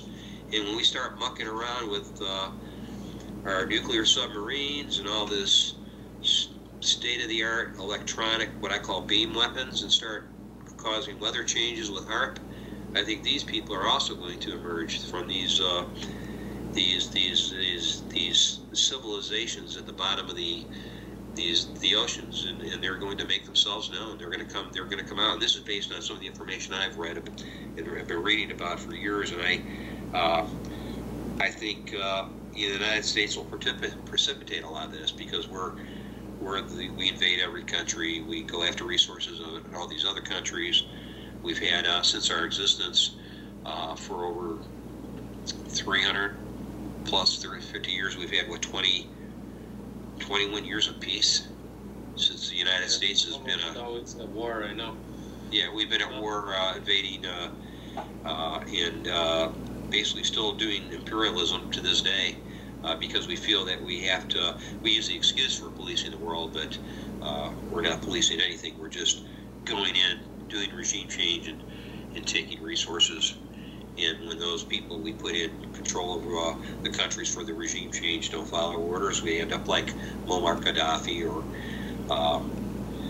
even Saddam Hussein was a dictator and an evil man. He was. You have to have control of the country, even if you don't have some kind of even dictatorial control, things will descend into chaos. And chaos is worse than dictatorship, because then that's when you have roving bands of people who all think that they're going to run it. You've got 500 opposing bands of violent people all trying to kill each other. So I don't know. That's just me. How I feel it's going. It's. I think we're at the sort of a precipice, I think, in our civilization on this planet. And if things don't get better, I think they're going to get dramatically worse. You've talked about civil war in some of your videos, and it's hard to stay positive. I think it's the main thing is there are good things in this planet, good things in this world, and you got to sort of have an understanding that there are things that you can't change, but you have to appreciate the good things and the simple things in life. And whether it's my interest in Bigfoot, you wanting to plant a garden and move to an area that's a little more receptive to your skill set and your abilities, I think you have to have that, because if you don't, you're just going to be thinking about all this negative stuff all the time, and it's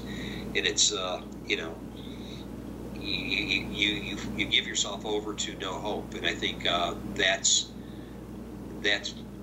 you should have a human spirit that's to some degree indomitable.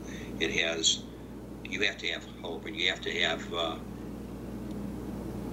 I guess you have to have responsibility and faith in yourself, or at least the will to survive in your own abilities.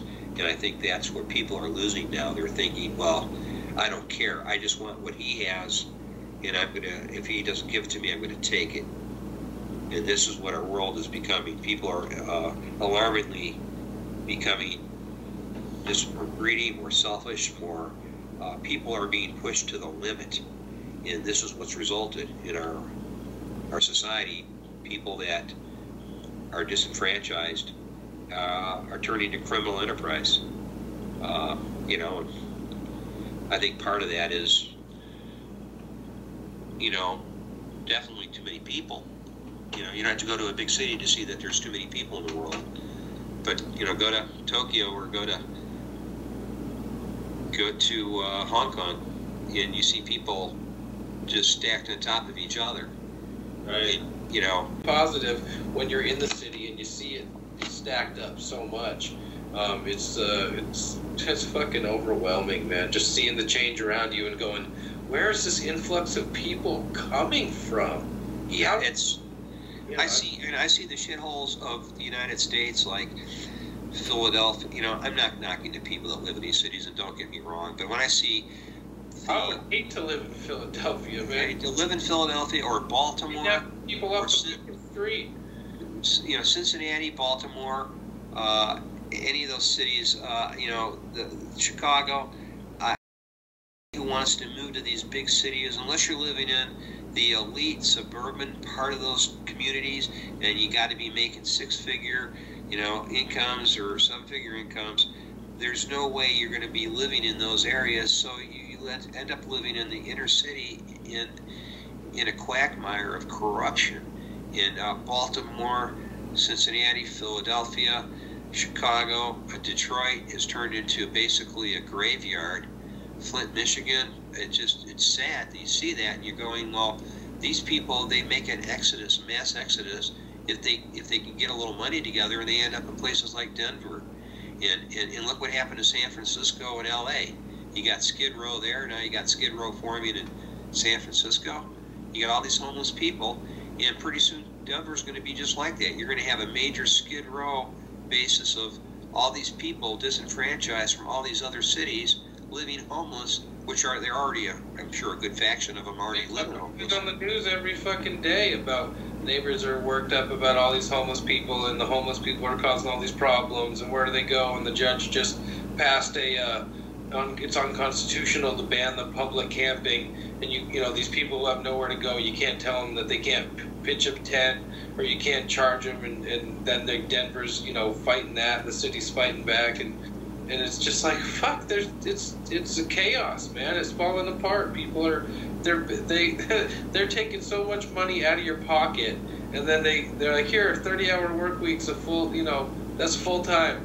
It's like, people need to be working overtime to get enough money just to be able to fucking afford their bills. And if you're not making $25-30 an hour, you ain't making shit. You know what I mean? If you're not on salary for $45,000, you're practically living in poverty, and what do they expect? Yeah, it never used to be that way. It used to be 45 or 50 grand. You were doing pretty good. Now it's like approaching poverty level. Look at San Diego. They made it illegal for people to sleep or live in their car. So, you know, they passed an ordinance, the city ordinance, you can't sleep. So these people, they're forced out of their cars. Well, obviously, if you're not living in your car and your car is parked somewhere, it's going to get towed. You're going to lose your vehicle.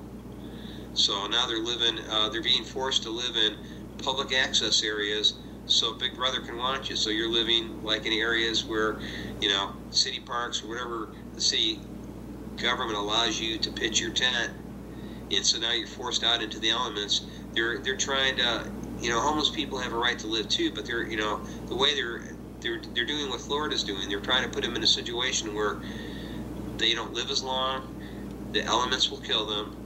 They know this, and they know if they can pass an ordinance to prevent them from living in their car, that they're basically giving them a death sentence. Mm-hmm. And these are our politicians in this country. This is what our politicians are doing. They're saying, well, you don't have a right to your shelter and sustainability to protect yourself from the elements. We're going to put you out into the exposure, into the heat or the cold, and you won't have, and we're going to control your movements. Well, that's what a police state does, you know, and more accurately, it's electronic surveillance for people that can afford to live here. We're living in what they call the electronic surveillance state. You and I, you know. But we were out in the street. We didn't have a cell phone and didn't have electronics. We'd basically be one of the uncounted. What do they call them? The invisible people. I guess that's what they call homeless people now, invisible people, because they don't know who they are. They can't do a census on them. They don't know how many there are. You know. Well, you know, the worst is they're trying to say in Denver, I hear, oh, this is a drug problem. This is really a drug problem. It goes, you know, if you got to pay $1,500 in rent and they're asking $18,000 a year of your fucking minimal income, it's just a matter that you can't have a fucking mediocre job and even survive, you know what I mean? They're taking money out of your pocket so fucking fast. Every time they tow your car, you want to go get it back, $300, and if you don't get it back that first day, then there's an impound fee. You know, I'm just speculating. But then, okay, now it's going to be $450. Now your car's been in impound for a month. Well, you might it's totaled because the car's only worth $5,000, and you owe fucking $9,000 to the fucking city for fucking holding your car for a fucking month or two. And then they turn around and they auction it off and they make money off your back. Right, it's fucking disgusting. Why do you think I want to go down to Texas and I'll only pay property tax of however many hundred a year and fucking put a structure up and start farming and fucking living? I'm like, you know what? I don't want to be a slave to this system that doesn't have any fucking heart and any humanity. It's so fucking... why do you think I relate to Bigfoot? I'd rather be out learning how to live in the fucking woods. Yeah. Like they do and not pay shit. I was telling a guy, he's like, oh, Bigfoot aren't smart. They're not smarter than people. I'm like, oh, they're way smarter than people. I said, humans, we're the only species on this planet that conflicts with nature, that can't get along with nature. We're the only species whose problems overflow into every other species' problems. You don't see, oh, these fucking ducks. All these ducks in the river, the ducks are ruining the world. Or you don't see, all flocks of these birds are, but there's the deer are fucking ruining the fucking, you know, the grass won't grow because they're walking. No, they have the undulated feet, whatever. They're built to fucking, to be on this planet. We destroy everything we fucking step on. We destroy everything we touch. Yeah. You know, and to that point, and that's why... You know, a lot of people get pissed off when I say that, even in my own family.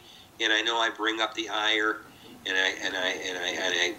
I trigger the dander of a lot of people that are don't agree with this when I say it. But every problem on this planet, whether it's criminality, violence, war, pollution, weather catastrophes caused by humans. Think of any problem on this planet you can think of, everything, and you can trace it all back to one source. And people, they want to talk about the one source, overpopulation of us. Mm-hmm. The source is, it's human, but it's overpopulation. There are so many people on this planet that it's to the analogy I use is like a fish tank. You can keep feeding those fish in that tank and they multiply, and you can have a tank is 50-gallon tank. You don't want to have any more than 20. Yeah. And now you got 30 fish, 40 fish. Pretty soon you got so much pollution. The fish are dying off from diseases. They're attacking each other due to the violence. Pretty soon they, you know, if they're smart fish, they develop their alliances and groups, and pretty soon they're warring against each other to take over territories. And then pretty soon they start damaging the ecology of the tank. So nothing can live, and all the other smaller species, any of the small amphibians and insects that live in this aquarium, they're killing them off pretty soon. So we are killing ourselves off, right, basically by our overpopulation. If you think of anything, economic, ecology, violence, war, pollution, disease, illnesses, it all can be traced back to overpopulation. It's a cause of all of those things. But we are going to push it to the limit and say, stupidly so, even though even our science finds it hard to admit that we have, they won't come out and say, I mean, some scientists will, but a lot of scientists find it hard to bring themselves to admit that we have finite resources on this planet. There's only so much that can be given to the overpopulation of people in this world. And so, because we have a finite resources, and there's only so much you can plant, so much water, so much whatever. They think this planet, the Earth, is infinite in its resources, and it's not. And you don't have to be a very intelligent person to recognize that, but yet nobody wants to, I believe I signed a petition, several petitions about having not just a birth stop, but a birth limit. To me, the extreme part is a birth stop, but a birth limit is like 1 to 2 children per family. Yeah, well, they do it in China. They look at it as a bad thing, but I mean, I know it's a good thing in China, and in China. Well, no, the harm is that they're killing female babies because people want a son, and I'm just saying there's setbacks to it, and it's not a perfect idea, but exactly. It's the United States, look at these third world countries. Sure. They're selling their fucking babies. They're selling their babies in countries like Zambia and other third world countries. Mexico. All they're doing is there is no industry. They have nothing but to do but sit in their villages and make babies. And they have this belief, just like the Catholic Church. Yeah, but they have this belief just like the Catholic Church did, and they're changing their belief on that now. Catholic Church finally reversed their condition on that, or their belief on that. But even in these third world countries, they, like in a lot of the Middle Eastern countries, a lot of the Wahhabists in these families that are living in the Wahhabi tradition, whether they're Shiites or what's the other sect? The Shiites and Sunni. Sunni. Yeah, they believe that it's to produce and make more babies to make their tribe and their community have more soldiers, have more warriors. So it's all about having big families of 8 and 10 and 12 kids. So that's what they're doing, and even in these third world African countries, and even on the streets of Sao Paulo, Brazil, they're having these huge families because they can't afford to feed themselves, so they make babies. So then you have 12 kids all working for going out doing these part-time jobs for the family to bring, 5 cents home a week, or whatever they make because the income is so poor. So they put more, so that they think is the answer. What they're doing is they're creating a death sentence on this planet for this planet itself, because Mother Earth is rebelling, and it's going to be in the form of not just weather catastrophes. We're going to have solar storms. We're going to have firestorm tornadoes, what they call fire tornadoes, whipping across, Europe, the United States. All this induced by, and it's not the simple argument scientists say, oh, you got to reduce the carbon footprint. It's more than just that. It's in the minor material he talks about. He says if the population is not controlled through natural means, meaning, China did it wrong. I mean, they had the right idea, but they went around, every time you gave birth or you were pregnant with a female, a little girl, you were forced to abort it. But they were trying to keep the birth, it was only boys, and the world would be a better place if we had more women around. I hate to say it. Oh yeah. You know but what I mean? You need the female influence, the female divine, as they say. You need the love in the world, and men aren't doing it. But right. The thing is the Chinese were attempting to do it, and they were saying, okay, this family can have one child, but it's only a boy. This family can't have any children. They were going about it sort of in a dictatorial fashion. Yeah. But according to Meyer, you do a birth stop or birth limit, which is 2 children per family, and what happens is the population trend reverses. Each year, every decade, you have less and less people on the planet, so you get to a point where you have a holding capacity the planet can support. And that's how it has to be done. Unfortunately, what's going to happen is if we don't start doing that, what's going to happen is these secret societies, these elites, whether it's a Club of Rome, they have already things in place. They have plans in place to depopulate this planet. And whether it's done through an AIDS-like virus, if they're going to do by chipping every one of us, and then we're all going to be, they're going to release the nanotechnology to take out whole communities. They're going to do what they did back in the 70s and 80s, the CIA experiment, where they just dropped a bunch of bacteria on a herd of sheep and just destroyed this rancher's his livelihood by killing his 3,000 sheep off. This is what they're going to do. You're going to be left to the less than 0.1% on this planet are going to say, okay, well, we know how to depopulate the planet. It's going to be a form of chemical genocide, or what I call biological/chemical genocide, and that's what they're going to do.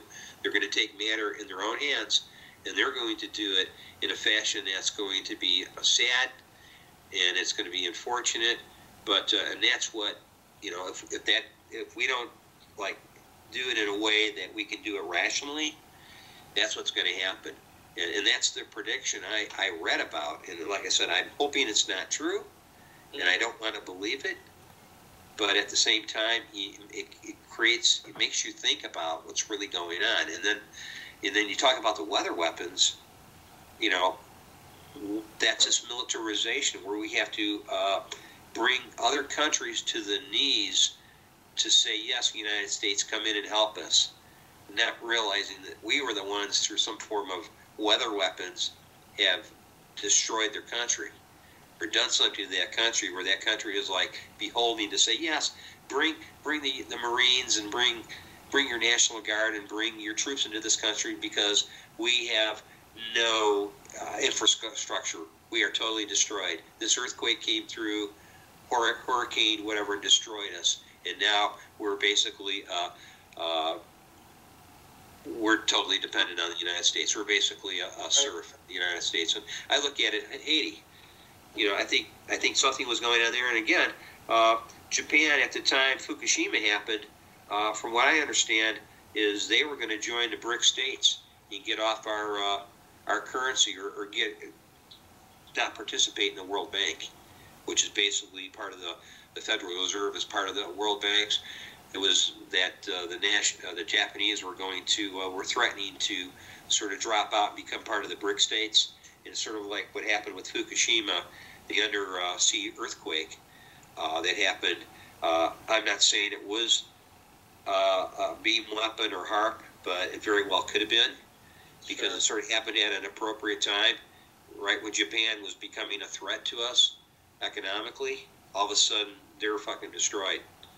Fukushima happens, and now we got all this radiation dumping to this day into the Pacific Ocean, and now it's affecting organisms and the fishery off the coast of California. I believe the salmon fishery and a couple fisheries off the coast of Alaska have now been shut down. They've been totally destroyed. The biosphere is the bottom line, and species die out is a huge thing that's not talked about. And there are undiscovered species going extinct in the Amazon rainforest at an alarming rate. Things that we are not discovering yet are, the imbalance in the biosphere is amazing. It's 100 species, either an hour or a day in the Amazon basin that haven't been discovered or going extinct, disappearing, and that's not counting all the other rainforests and in other parts of the world. And look, Brazil was on fire. They're the lungs of this earth. That rainforest is producing so much oxygen and life on this planet, and then they're systematically murdering it and burning it on purpose. It's not even. It was hardly talked about. It was in the news and the topic of discussion for barely a fucking couple weeks, as I recall. It's just, and it's, who knows, it might very well still be on fire. But like I said, California, Australia's on fire now. You're reading about, direct energy beam weapons. Look at Senator Paul Wellstone. They fucking lit his plane on fire in midair, burnt him in the fucking plane with his family for opposing Dick Cheney. I'm just telling you, dude, there's some psychopaths running this world. It's, it's Mystery Babylon. I could say it's been prophesied in the Bible. A lot of it's coming from Rome. It's a militarization of this world, but it's counterbalanced with the ignorance of mankind. This technology, we can talk to each other. Oh, it's so great. We can share this information. Who's really picking up on this? The select few are watching this. Most people are glued to the corporatism. The corporatism is being plugged into the minds through the technology. Technology is not freeing us 1/100th% so much as it is enslaving every other. Enslaving us. It's disgusting. Enslaving us. And that was predicted in the Enoch prophecies, too, that every man, woman, and child on this planet and all the industrialized countries would carry a device. This was predicted, I believe, in the 60s, or it could be the early 70s with the Semyansi contacts, that every man, woman, and children, by the turn of the century, it was, I believe it was 2000 something, would carry a device, a handheld device. Every woman, man, and child would carry one on them. And guess what? We're there now. We're doing it. It's a fulfilled. See, the prophecies that get fulfilled become predictions. So I'm reading all this stuff as it's unfolding, and I met you and we're talking about it, and some of the fulfilled prophecies that have passed and become predictions. I'm like, yeah, I've been reading about it for a couple decades, and I'm like, okay, I'll hold my breath and see if it happens. Right. The BP oil spill, predicted. It was more accurate and laid out piece and parcel better than what Nostradamus did. And, I was like, okay, that happened. What else is going to happen? Well, I predicted Kennedy assassination, but a lot of other people did too. But it was just a lot of the predictive stuff was like, when it becomes a prediction, it's irreversible. When it's prophecy, generally, you have a timeline where you can change the timeline. A prophecy isn't set in stone. It's just saying this is a potential to happen. This is now changing to a prediction right now as we speak. If things do not change by 2020 in the United States, well, we're here. Things are reversible. So here it is, January 2nd or 3rd now. It's already irreversible. So I'm just saying that batten down the hatches, be prepared for some rough sailing because it's going to get way worse before it gets better. That's why. And about our atmosphere. What in the event that we're using up all our resources, and that includes the oxygen and the pollution and all the resources that are, we're not putting oxygen, the lungs of the earth is being destroyed, so we're not putting oxygen back into the atmosphere. So when is it, at what point do we have an oxygen collapse? What they call an atmosphere collapse. Dane Wigington right now is talking about this methane release in the Arctic, and he's saying it's getting so warm that there's this huge methane gas that's going to be released in the atmosphere, and it's going to cause catastrophic climate collapse. And plus, with methane, also you're going to get airborne fires, which are going to ignite the landscape and burn, because methane is flammable. So if you have that going on, and methane is also going to be the reason for to promote oxygen collapse, or what they call atmospheric collapse, because that's a release of nitrogen into the atmosphere, and it's going to cause major catastrophe because you're going to you think planes and ships going down in the ocean is just part of that. I'm looking at the methane that gets released and is ignited by lightning. And then you're going to have these aerial fires that are what I call them fire tornadoes. They're going to be sweeping across the landscape. People are going to see that, and they're going to say, sure, that's all induced by human stupidity. We're living on planet stupid. And the military thinks they're smarter than everybody, and the elites think they're smarter than everybody, but nobody can ever defeat Mother Nature. That's what used to bug. It's been interesting. Interesting talk. I think we covered a lot of subjects. I don't think anything got untouched. It's going to be based on truth. It's going to be based on some truth, just like going into the Bigfoot speculation. The answer lies somewhere within. It's a combination of some of the information we're talking about. And, humanity is a fuck-up species, apparently. I don't know how we fucking look at ourselves in such a good light. A lot of mistakes that we make, and that ego is just, we're never wrong. You know what I mean? Science, we're always wrong. Science will admit that it made a mistake, but not until it has the next bright idea to fucking the next lie. They'll never say we did wrong until they say, oh, we did wrong, but let us stay in the driver's seat. They'll never excuse themselves from being in control. And it's a travesty in itself. So, yeah, you're right about that. I think as individuals, we can you can work on yourself, and you can be a better person, and collectively, you hope the people around you are influenced by the example you live, and that's the best you can do. You can't handhold people, spoon feed them, or tell them, hey, you got to do this to be better, to make this a better planet. People will come to their realization on their own. And I've noticed that if I work on myself, and I work hard on myself, and I try to improve myself and do all the right things and be a better person for myself, so I can look at myself in the mirror and have some satisfaction and feel somewhat proud of my accomplishments. right. I'm lucky if a couple people in my life will come to me and go, hey, I want to do what you're doing, or I want to know what you know. That's great. But to say that, you're going to have thousands of people just say, I want to follow what you're doing, that ain't going to happen. And if it does, somebody's going to take it and turn it into some kind of fucking fucked up cult or religion. Right. It's like the school analogy. The more people there are, the less people are being taken care of adequately, and there's just so many knuckleheads out there that it's just never gonna correct itself, and it's eventually it's just gonna flip and throw us all off the boat, and we're gonna be sinking. And then what do you do when the boat went down and you're stranded out in the ocean?